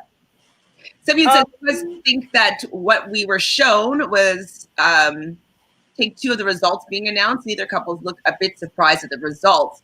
I know in season 1 finale, Elizabeth and Alex had to redo the reaction to the results because their first reaction wasn't good enough for the producers. So they had already known the results and acted like it was the first time they heard it. I don't think that they were surprised either this time around. Yeah, maybe they filmed it multiple times and they chose the best result. They didn't seem that surprised, but I think that they both knew that it could very easily have been either couple to win. I think there would have been more shock and awe if it was Jelly over Jaleb. Yeah. Oh yeah, they said that on their podcast. Yeah, I haven't heard them say that, but I can imagine that being the case. I know it's reality TV, but if they do anything pre-recorded, they sometimes want to get the perfect shot. It won't let me zoom. It's on the actual Love Island app. I mean, I don't hate the shoes from where I can see, like color-wise. Thank God they're not black. I mean, from here they look nude, but I can't zoom in. Take a picture, then zoom in the picture. Kennedy says to Jaquan, I'm glad you realize how Chris is a cool guy. Many people don't care for him. I love his marriage with Bailey. I wasn't team Swaley beforehand, but now since like after the challenge and after. I think they're nude. Okay, they're okay. They're okay. I don't hate them. If they were black, I would have hated them. Yeah, no, I'm saying that before the challenge and this current season of Big Brother, I wasn't a big fan of them, but they've grown on me since then. My mom's always liked them and has always given me updates, but I never was really gravitating towards them, but I like them a lot more now, and I'm definitely supporting their union. Lal says, oh my God, I just realized how tall Laurel is. She's just so chill, though. Kirsten should address them. Her outfits are always fire. Yeah, she has some cute outfits. Carrington even said, I think on the first night they recoupled, like coming into the villa from Casa Amor, he made a joke about, like, they were sitting near the kitchen, they stood up together, and he made a joke about her not being able to wear heels around him. Okay. Yeah, because she's tall. She's a little bit. Depending on the heel, she could potentially be taller than him in the heel. Interesting. I mean, she does have like a long, lean body, and so I can't really tell people's heights in there. But she's got a lot of modeling opportunities for sure. Yeah, she's a beautiful face. She is just like the perfect contestant on The Bachelor or The Bachelorette. Like, she would go really far, I think, just because like that's like the Bachelor mold. She was with Lauren B on what's his name season? Ben Higgins. Mm-hmm. Or Lauren, Lauren H. I don't remember which Lauren she is. There's a million Laurens. I have no idea. Anyways, I can see her going far, like kind of like she did, you know? Just like, exactly. Likable blonde girl, beautiful. Actually, we might as well just get through the rest of this episode. So Calvin and Moira have their chat with Ariel, and basically I said, I looked away and then I looked back and then they were done. I was like, well, that was the shortest little blip. You can tell that Ariel just doesn't really care for them as a couple in the same context as she does for a couple of the other pairings. But, Moira was saying that after Casa Amor, it was their turning point. Like, they both came back with other people and then they realized that they wanted to be with each other, I guess. But then Moira went to Connor and then he went to Kirsten after Casa Amor. So they were basically the defaults after everyone else had coupled up and were like, fuck it, let's try. Well, no, Moira went back to Calvin when she got friend zoned by Connor. So, but it wasn't like immediately after Casa Amor. It was like a week after. I think that if Connor said that he was interested in pursuing Moira, she would have stayed with Connor. But she said it was cringy kissing him. But that was beforehand, and she might just be saying that to Mackenzie because she doesn't want to look like she's coming after her friend's guy. Oh, you're right. I forgot that came from Mackenzie. Yeah, you're right. So I was like, that was quick. Then we have Justine and Caleb talk at the jacuzzi. And one thing I need to bring up for you is that someone said it to me yesterday when you were offline, and then I watched for it today. And so in some of the clips that they were showing, when Caleb comes back from Casa Amor, he's wearing that graphic print shirt that I noticed that in the recap last night, and I was like, is that actually Caleb's shirt? I don't know if it maybe I still hate it. Okay, I was wondering if you would still hate it, knowing that that's what he wore to couple up with Justine. I still hate it. You didn't hate it then, though. I was more focused on. I was like crying my eyes out because Justine had gotten Caleb. Like I wasn't focused on the outfit as much. I don't even remember what anyone was really wearing that night. But when I saw that, I was like, oh my God, is that actually Caleb's shirt, or did he borrow it from Carrington just for this? But regardless, I still hate the shirt. that he might have gotten it from wardrobe of the show and he wore it, and then it's part of his wardrobe for like the season. And so I think that then Carrington probably borrowed his shirt, or they need to toss it. Caleb gave the shirt back, and then Carrington had the same option to wear that shirt again. They need to trash it. It needs to never be seen again. I hate it.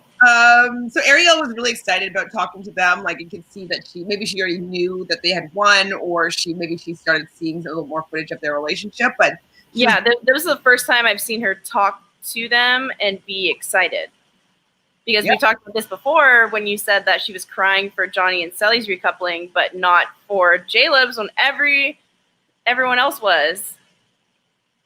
And what I thought was interesting, though, that she alluded to, but she said that like the car wash challenge was actually what got Caleb's attention, which I think was really, it was interesting. I still feel as though she should have said something to Rachel, especially since they were having conversations about Black women never really getting their shot with the guys and stuff like that. And so I feel like because they were having those kind of conversations, it would have been more appropriate, in my opinion, just to have mentioned something to Rachel before she did that in the car wash challenge.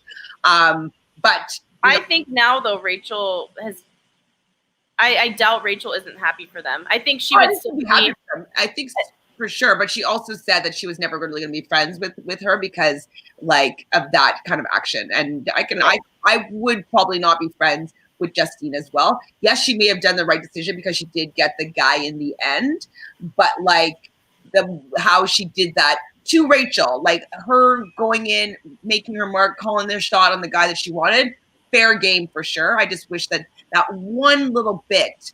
But I agree with you, and I hear you 100%. My only thing is that I feel as though Justine probably never does that for herself. Like she always. But I mean, I'm just saying. I think if it we're coming for Carrington for not telling Laurel that he was going to go and kiss Lakin in that same challenge. Wait, so you cut off. What'd you say? We were coming for Carrington because he didn't tell Laurel that he was going to kiss Lakin in that similar challenge. But Carrington doesn't have the same problem that Justine has. I don't think that it's okay because someone never chooses themselves for them to not be kind to their friends and to not. No, I agree with you. I think that she should. I'm happy that she made that move. I think that the only thing that she needed to do, in my opinion, was say, "Hey, Rachel, like I'm really sorry, but I'm feeling something for Caleb. I'm going to kiss him in this challenge." And I think that would have been, at that point, it would have been fair game. And so I think that having the respect for her friend and someone that she's had conversations about, the Black woman not getting the guy, and talking about how they both felt in ways about like how they come across as women. Like I feel like having those conversations with somebody and then just going and kissing the person that they were coupled up with at that moment, I think that it's just a little bit. I just didn't like. I agree with you. I don't like that. Okay. Nancy says, I feel like Mercedes might have already talked to Stelly's family. Get out of here, Mercedes. As her sister did like things, shading posts about Johnny, and also Mercedes said that she will hear from her family the truth. I can see Stelly's sister reaching out to Mercedes and being like, yo, tell me what the fuck actually happened. Just so she can better prepare Stelly without Stelly actually talking to her. Because if she's liking her posts like that, I would never unless. I don't know. I mean, she liked her post for sure, but like, I don't think it's cool for Mercedes to go and talk to her family while they're still in the villa. I don't think that's cool. No, but I think Stelly's sister maybe approached her. I don't know if she would have done that. Jaquan says, I didn't watch Big Brother, but I watched the challenge and I follow Corey and Nelson sometimes. He beat Billy and Corey's daughter at the baby shower. I mean, I can understand like all the Black people within the challenge kind of vibing and hanging out with each other outside of it. Jaquan, do you want to... I feel like if Jaquan could hang out with Johnny, Corey, and Nelson, he would be like the happiest person ever. Jaquan says, Johnny and Sally or Justine and Caleb actually work. I wouldn't mind watching them if they did a YouTube channel or see some question and answers with some pranks. Absolutely. I'd watch both of those couples 100%. Chelsea says, I honestly would love to see more of them on my TV. Missed them already. I do too. I do want to see both. Actually, I still want to see. I wish Johnny didn't fuck things up and showed his true colors like this. I would like to see more of them if that hadn't been what I learned about him. Like, I wish But that. I'm happy you showed him now rather than later. Chantele, I think I heard some of the dirty words. Really? What did he say? I've never heard her talk dirty. When, where, how? Nancy says Justine might just need to do a dance and leave him wanting more. Yes, the dances like Zoom calls or like Zoom flirt text sexting, like that stuff that he will be into.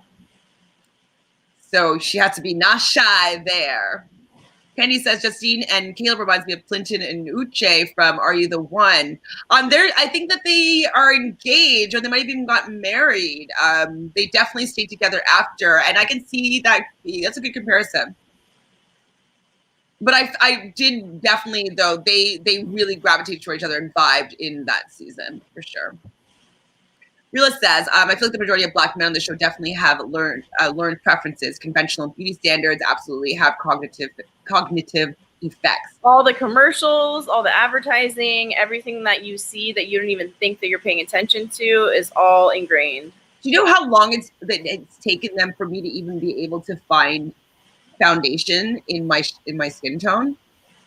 And sure. so that alone is that they don't even feel as though the Black female community was worthy enough of having makeup to match their skin color.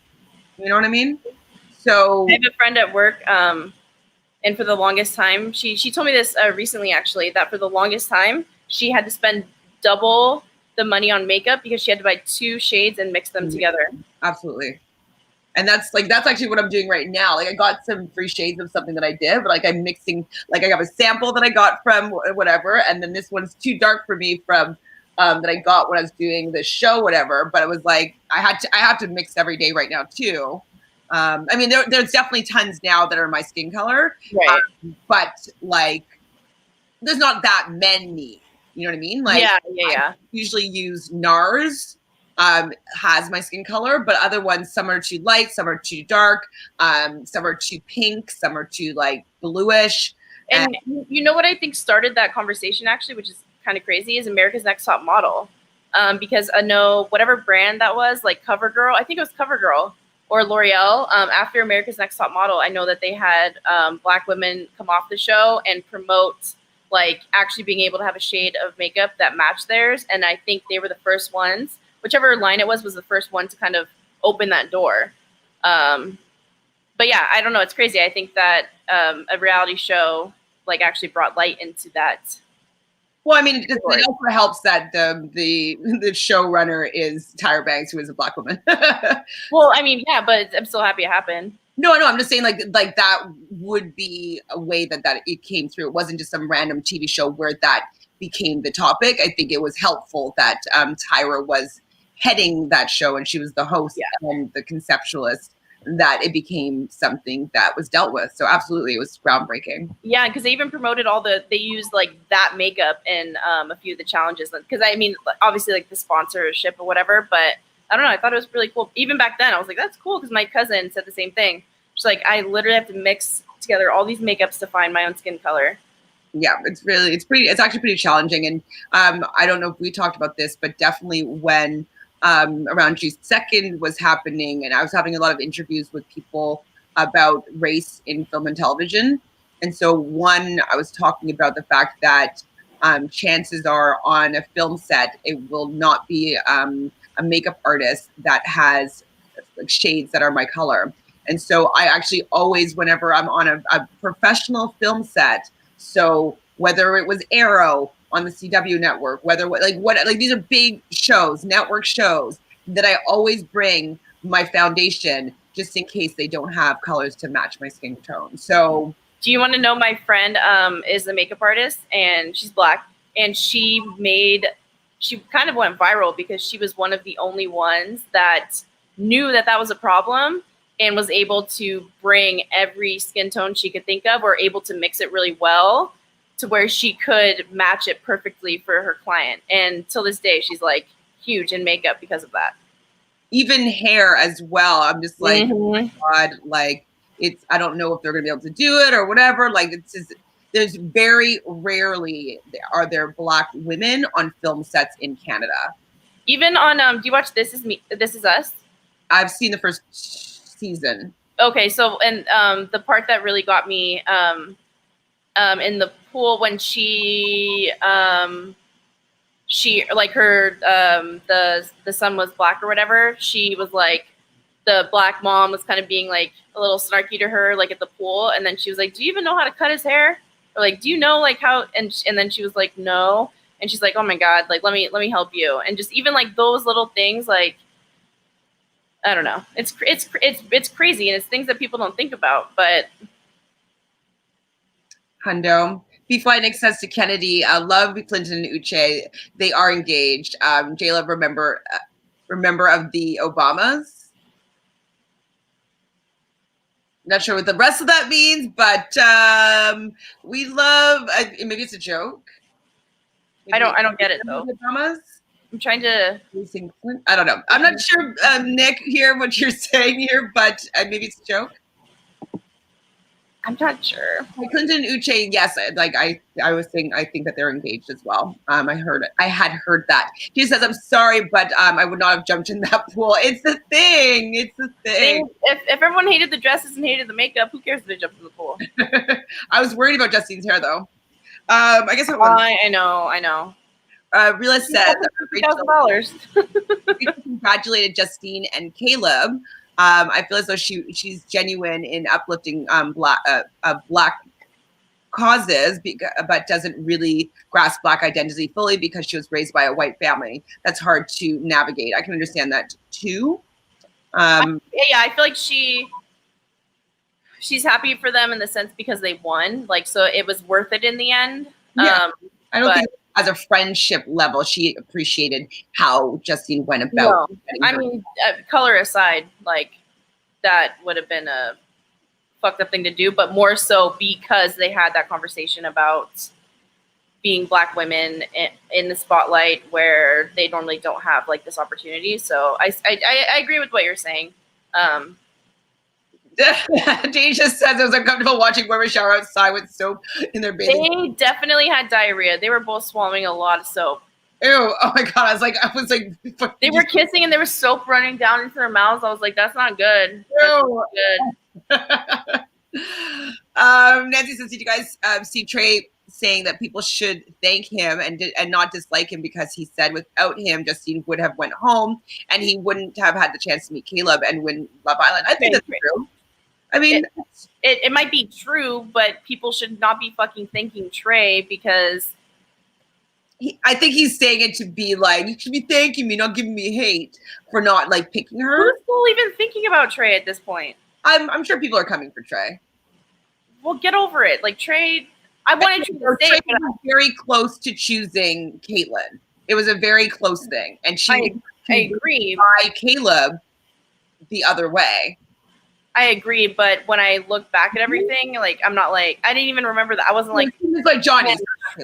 Trey saved Trey's the reason why Caleb and Justine are together. That might be true, but also if Justine still stayed via Trey and didn't have that conversation with Caleb by the hot tub, then they wouldn't be a thing. You know what I mean? I know, but I think he's just joking and saying like, hey, if I'd chosen Caitlyn, this wouldn't even been part of the conversation right now. So thank me instead of giving me all the hate. I think he's just being kind of funny. Know your audience. Someone brought this to you. Tell that to Nancy then. Like, no, I'm not saying it towards you. I'm just saying in general. I mean, it doesn't bother me. Colburn says, it's a white supremacy ideology that Black women is not as beautiful, absolutely, which is passed down from generation to generation, 100%, inching on the word preference, absolutely. This behavior is taught, absolutely. And because there's not representation on TV, you don't see things, it means that it's like, oh, it's not likable, oh, it's not desirable, oh, it's not marketable, oh, it's not, viable. And then it also doesn't allow people to want to achieve to that and being on TV or whatever, be an example, because they don't see anybody like them. And you kind of have to see images of yourself to be able to put yourself into that place and to imagine you to get there. And so if you don't see these examples in your life, you don't necessarily even know that you might want to have that be as a part of an achievement in your life. And so, yes, all of that's learned. And it goes even further than that too, with like systemic racism. Like it just them doing like where they went out and just like stopped I forget what they called it, stop and frisk. They only were stopping and frisking Black people, and that was a law. That literally was a law that was written into New York City. Mm-hmm. And then other things just where they've been called super predators. Like someone called them super predators that's in the political area, and it's just they've never been either A, shown, or B, when they are shown, it's in a negative light.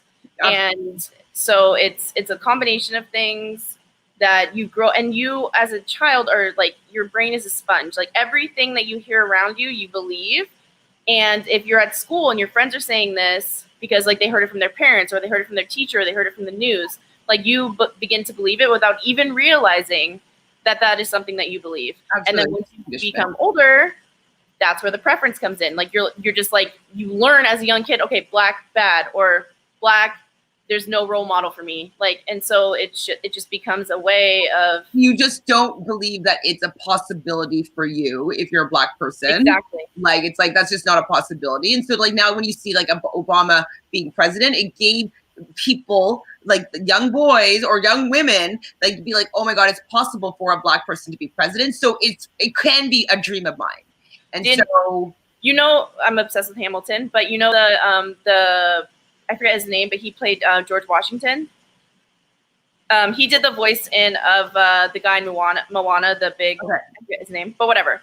So he said when he performed at the White House, because Obama like fell in love with Hamilton. He went and saw them live like 3 times in New York, and so right before he left the White House, he had Hamilton come and perform for him. And the man who portrayed George Washington in the play, there was a picture of George Washington right behind him. And he said he got very emotional because the man that he was playing never in a million years would think that A, a Black man would be president, and B, that a Black man would be portraying him as his presidency in the White House. And so he said he just got very emotional. Like there's just like so many things that, and I don't know, that broke me to tears. And he never told anyone that until like an interview, and it made like a lot of people in the cast cry. So because Washington did have slaves, and he was like pro that, and he said he had a hard time like navigating that character for him. Absolutely. And so we do completely believe that it's all conditioning, and having these new examples is just changing the narrative and changing the belief systems of people to come. And it's changing and reshaping, our conscious beliefs and subconscious beliefs of what beauty is and what's possible for people of color within love relationships in this particular example. So B5 says, everything looks great on Caleb. Yeah, he's a cutie pie.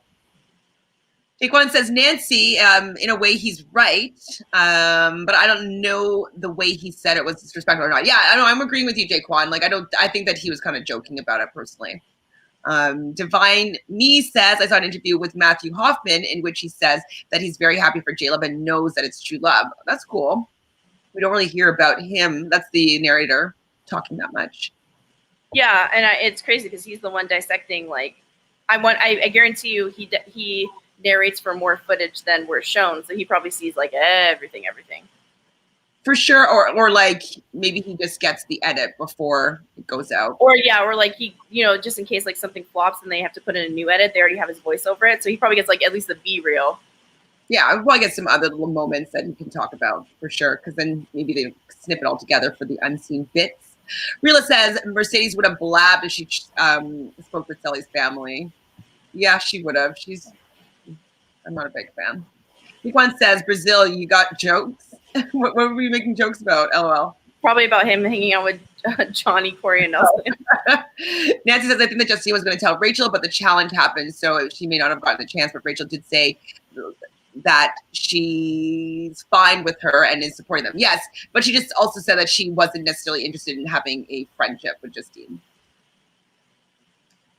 Rila says, Nara's Tahoe is my color. Mine is Moria, Moorea is the color that I generally wear for NARS. This one that I'm wearing right now is actually a little bit darker than my actual skin color, like when I mixed it, like, because you had to get the perfect mix, but then I also don't want to waste it by like putting a little more of this, a little more of that. So I'm just like, I'm just going to go with it today.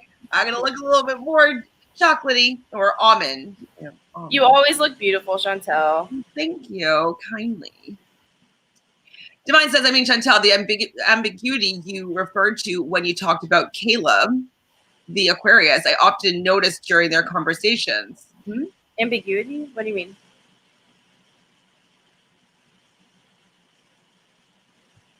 That he's being ambiguous in his conversation. I don't know. Divine, me explain what. Maybe he's saying that because you felt that there was like a film over and that he was being ambiguous. Well, regardless, I still think that they need to work on their communication because I still feel there's a film between them. And I think that it has to do with how they communicate. And I still feel that, but I'm not sure what she's talking about. B-Fly says, reminds. Wait, I'm going to go back and look at the comment. Okay. Because I know we didn't understand her comment. Nancy said, what? She's saying Clinton and Uche, they reminded her. Clinton. No, remembers. Okay. Gotcha.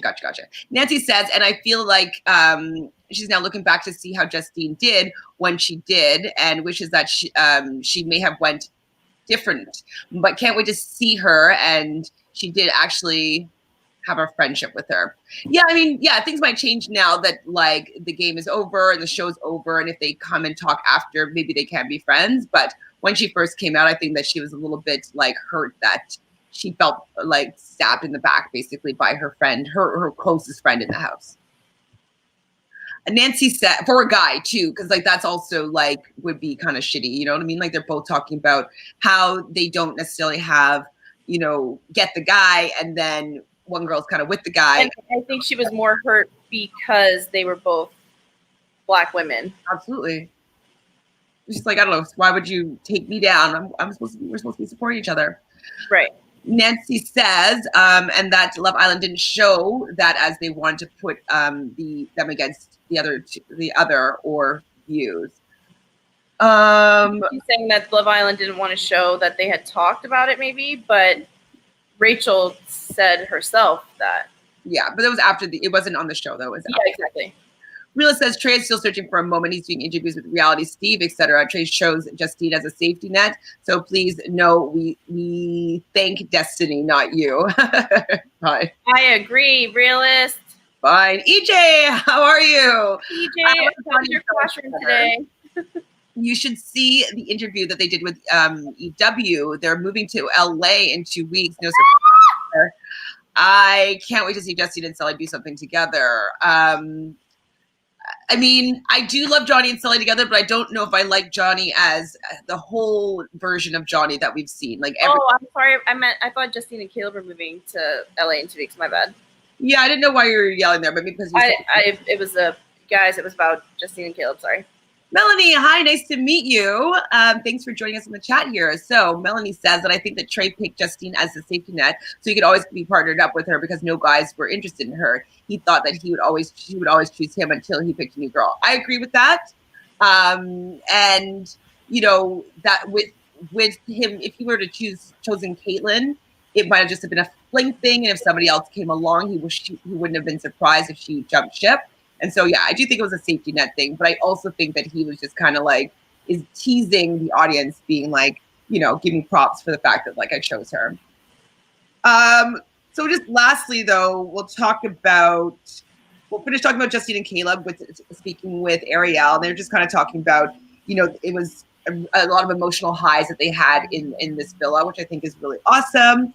And, no matter what, if they were, like at this point, they didn't know they were going to win yet, but they already felt like winners. And like, I definitely liked that they felt like they found something within each other and that they spoke about that. They already feel like winners, which is great. And I believed them when they said that. Mm-hmm. When Sally said that, I think that there was a little bit of a hesitancy in her saying that she felt like a winner. Yeah. Or felt like she was saying that because she had to a little bit. No, yeah, I picked up on that as well.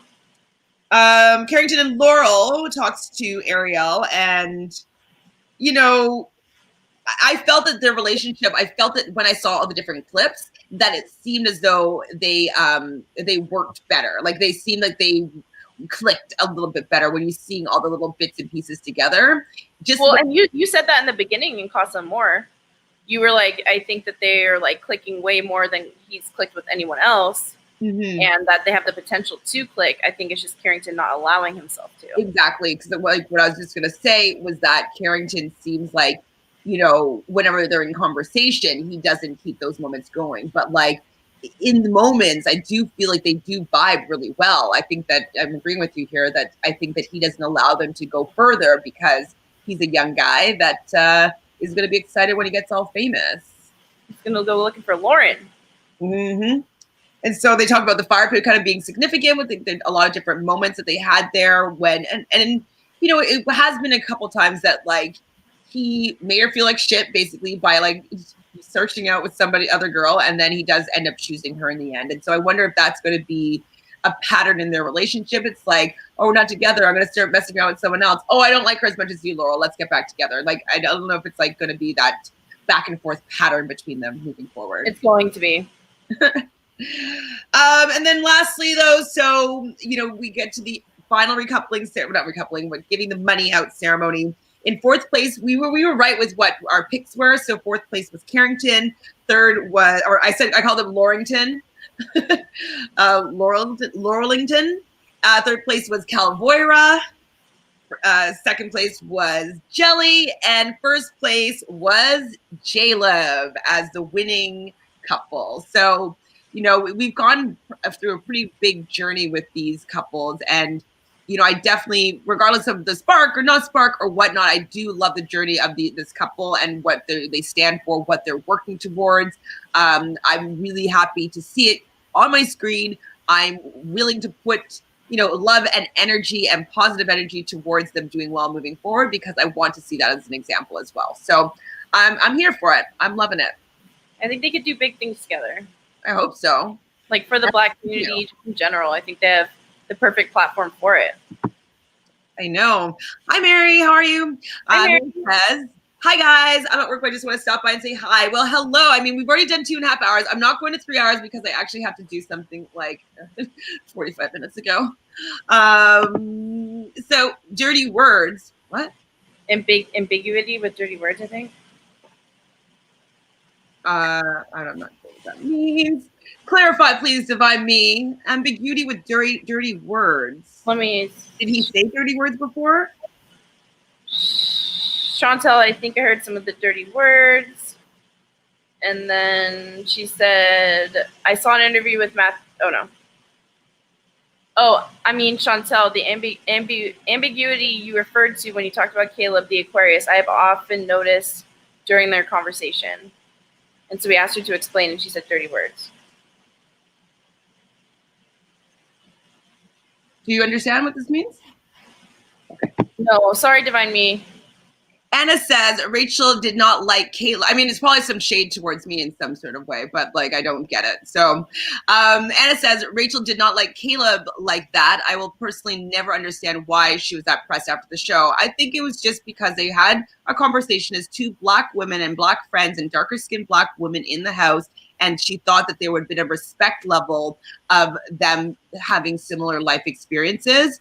And that she just would have said something out of respect for the conversations that they've shared and the vulnerability that they've shared within each other for how they've been treated in the world. So I think I would have expected it, and it would have been something about their character that it would have shown to me that I might not gravitate towards. I would not be able to trust somebody that did that to me personally. I just wouldn't.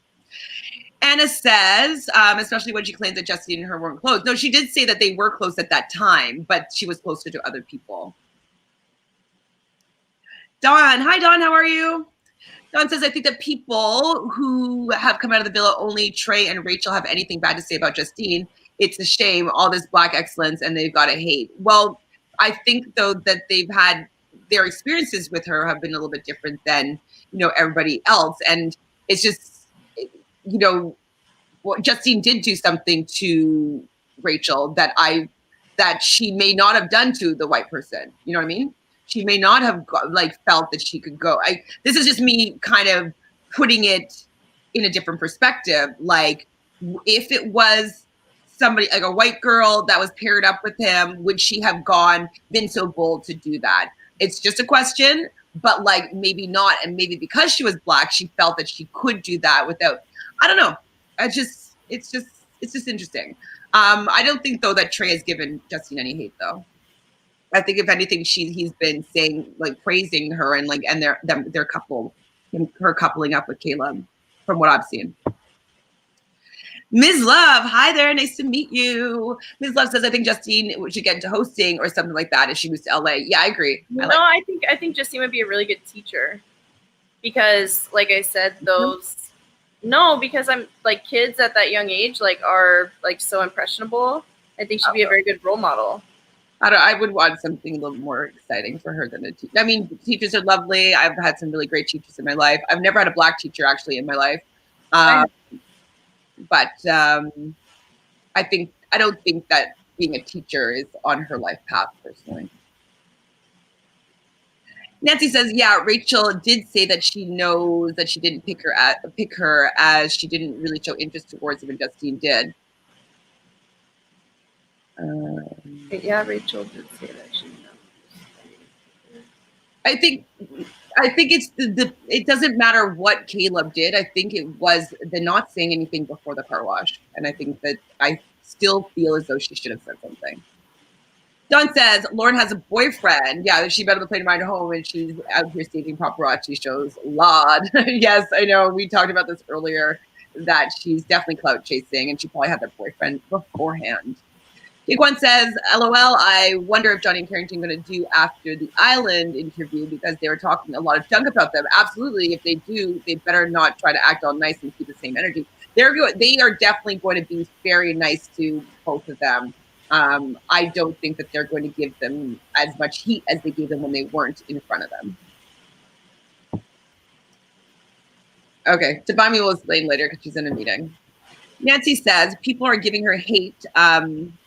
Has said that she was friends with Justine just because she felt the way that she felt obligated to be friends. She was obligated to be friends.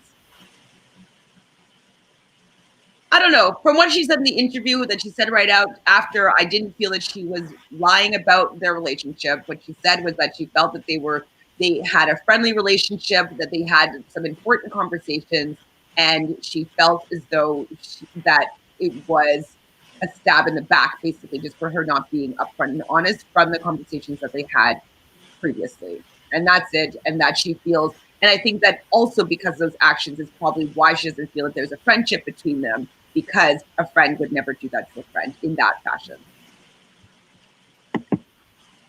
Dawn says, nah, Trey's on our Instagram making videos, how Justine should thank him.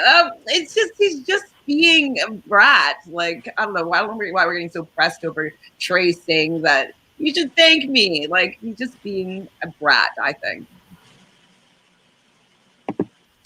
Here says, Alex and Elizabeth said that they're interviewing Jaleb tomorrow. I can't wait. Awesome. I mean, I don't particularly enjoy their interviews, but I will watch it for sure. And Rila says they're going to switch up after the Island. Such punks. Switch up on after the Island. It's just such punks. Yes, absolutely. Say it with your chest. What is it? Crack it the fuck up. Yes!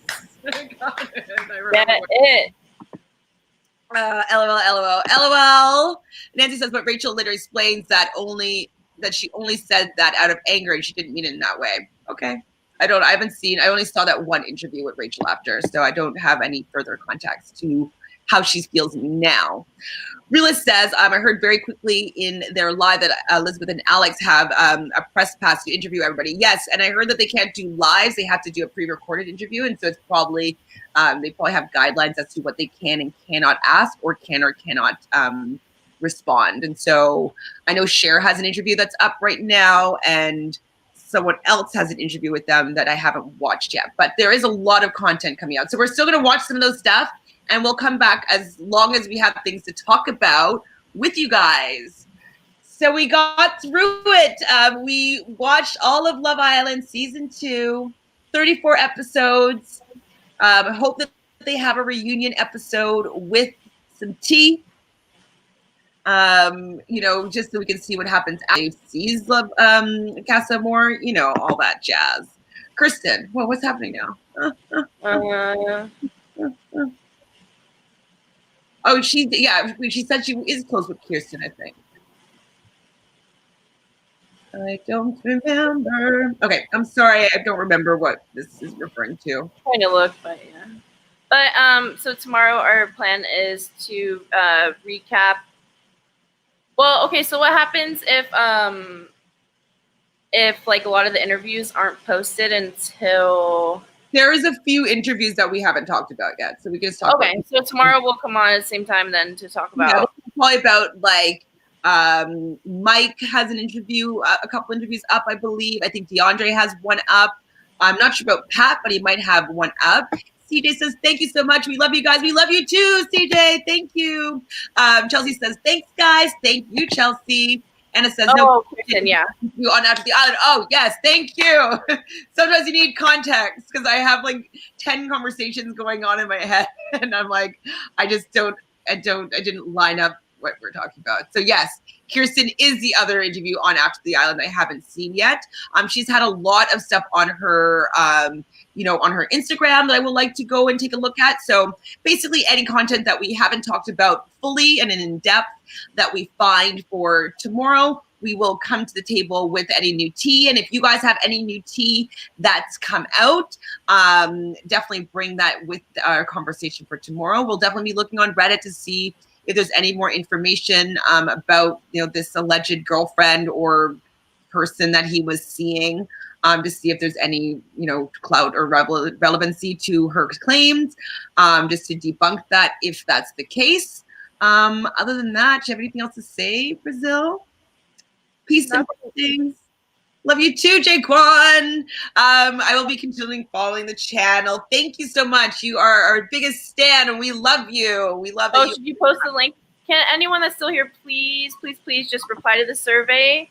That way, because we obviously want to stay in touch with you guys, and we are very thankful that all of you have been so loyal. I mean, we have quite a few regulars here, so just completing this literal 30-second survey would help us to figure out. It'll help us figure out, what you guys would want to see covered and dissected. But overall, thank you guys so much. You've made this so fun. Like the few times I was either cutting in and out or unable to be here, Chantele knows I had severe separation anxiety. She definitely jumped through many hoops and changed many appointments to make sure that she can come here and hang with you guys. And so that dedication and your dedication all together combines is what's making this channel so far really, really fun for me. I love recapping, but so far Love Island has been my most favorite show to be recapping because all of it combined. And so know that that's why we really want to find other content that you'll enjoy equally as much, because we love having these conversations with you. So, and whether or not we had a difference of opinion, me and Chantele, or Chantele and you guys, or me and you guys, it was a very respectful, open-minded chat. And I don't think there's anything really better than that. I think that was awesome. No one was negative. This was like such a positive experience for me. So thank you all. Nancy says, thanks, bye guys, see you later, have a good night's sleep. I mean, it's not sleep time yet for us, but I think, is she in the UK? Maybe, because it would be like nighttime. Oh, this is me, and this is me too. So yes, that's the survey, guys. If you want to put that in, if you are just seeing it and you can't see it in the chat or it's not clickable, that's what the survey is. It's really super quick. So this Saturday, October 3rd, I'm going to be speaking with 3 other women from Rob as a podcast. So me, Liana Boris, Lita Brillman, and Mari Forth will be talking about women in reality television. We'll be doing that about 5 p.m. on Saturday, and we're going to be then using it as an opportunity to text bank afterwards, and that would be encouraging women to vote. So absentee voters, absentee ballot voters that are women is who we're kind of talking about how to do this and giving you different tools and information on making voting easier, especially in these times of pandemic and social distancing. So if there's Pardon? Sorry, if there's one thing that I might suggest for you guys to bring up, because I don't think that the deadline will come at that point, but knowing the deadline to register date, I know at least for most, it should be October 19th. We definitely have scripts as to what information that we'll be giving to people. So I'm just going to be doing the scripting that they've given us, especially me not being American. So at Supermajority is where you'd go to sign up for to obviously be informed of when we were going to be doing the live. So you'll get the link and all that stuff probably today, but maybe it's tomorrow.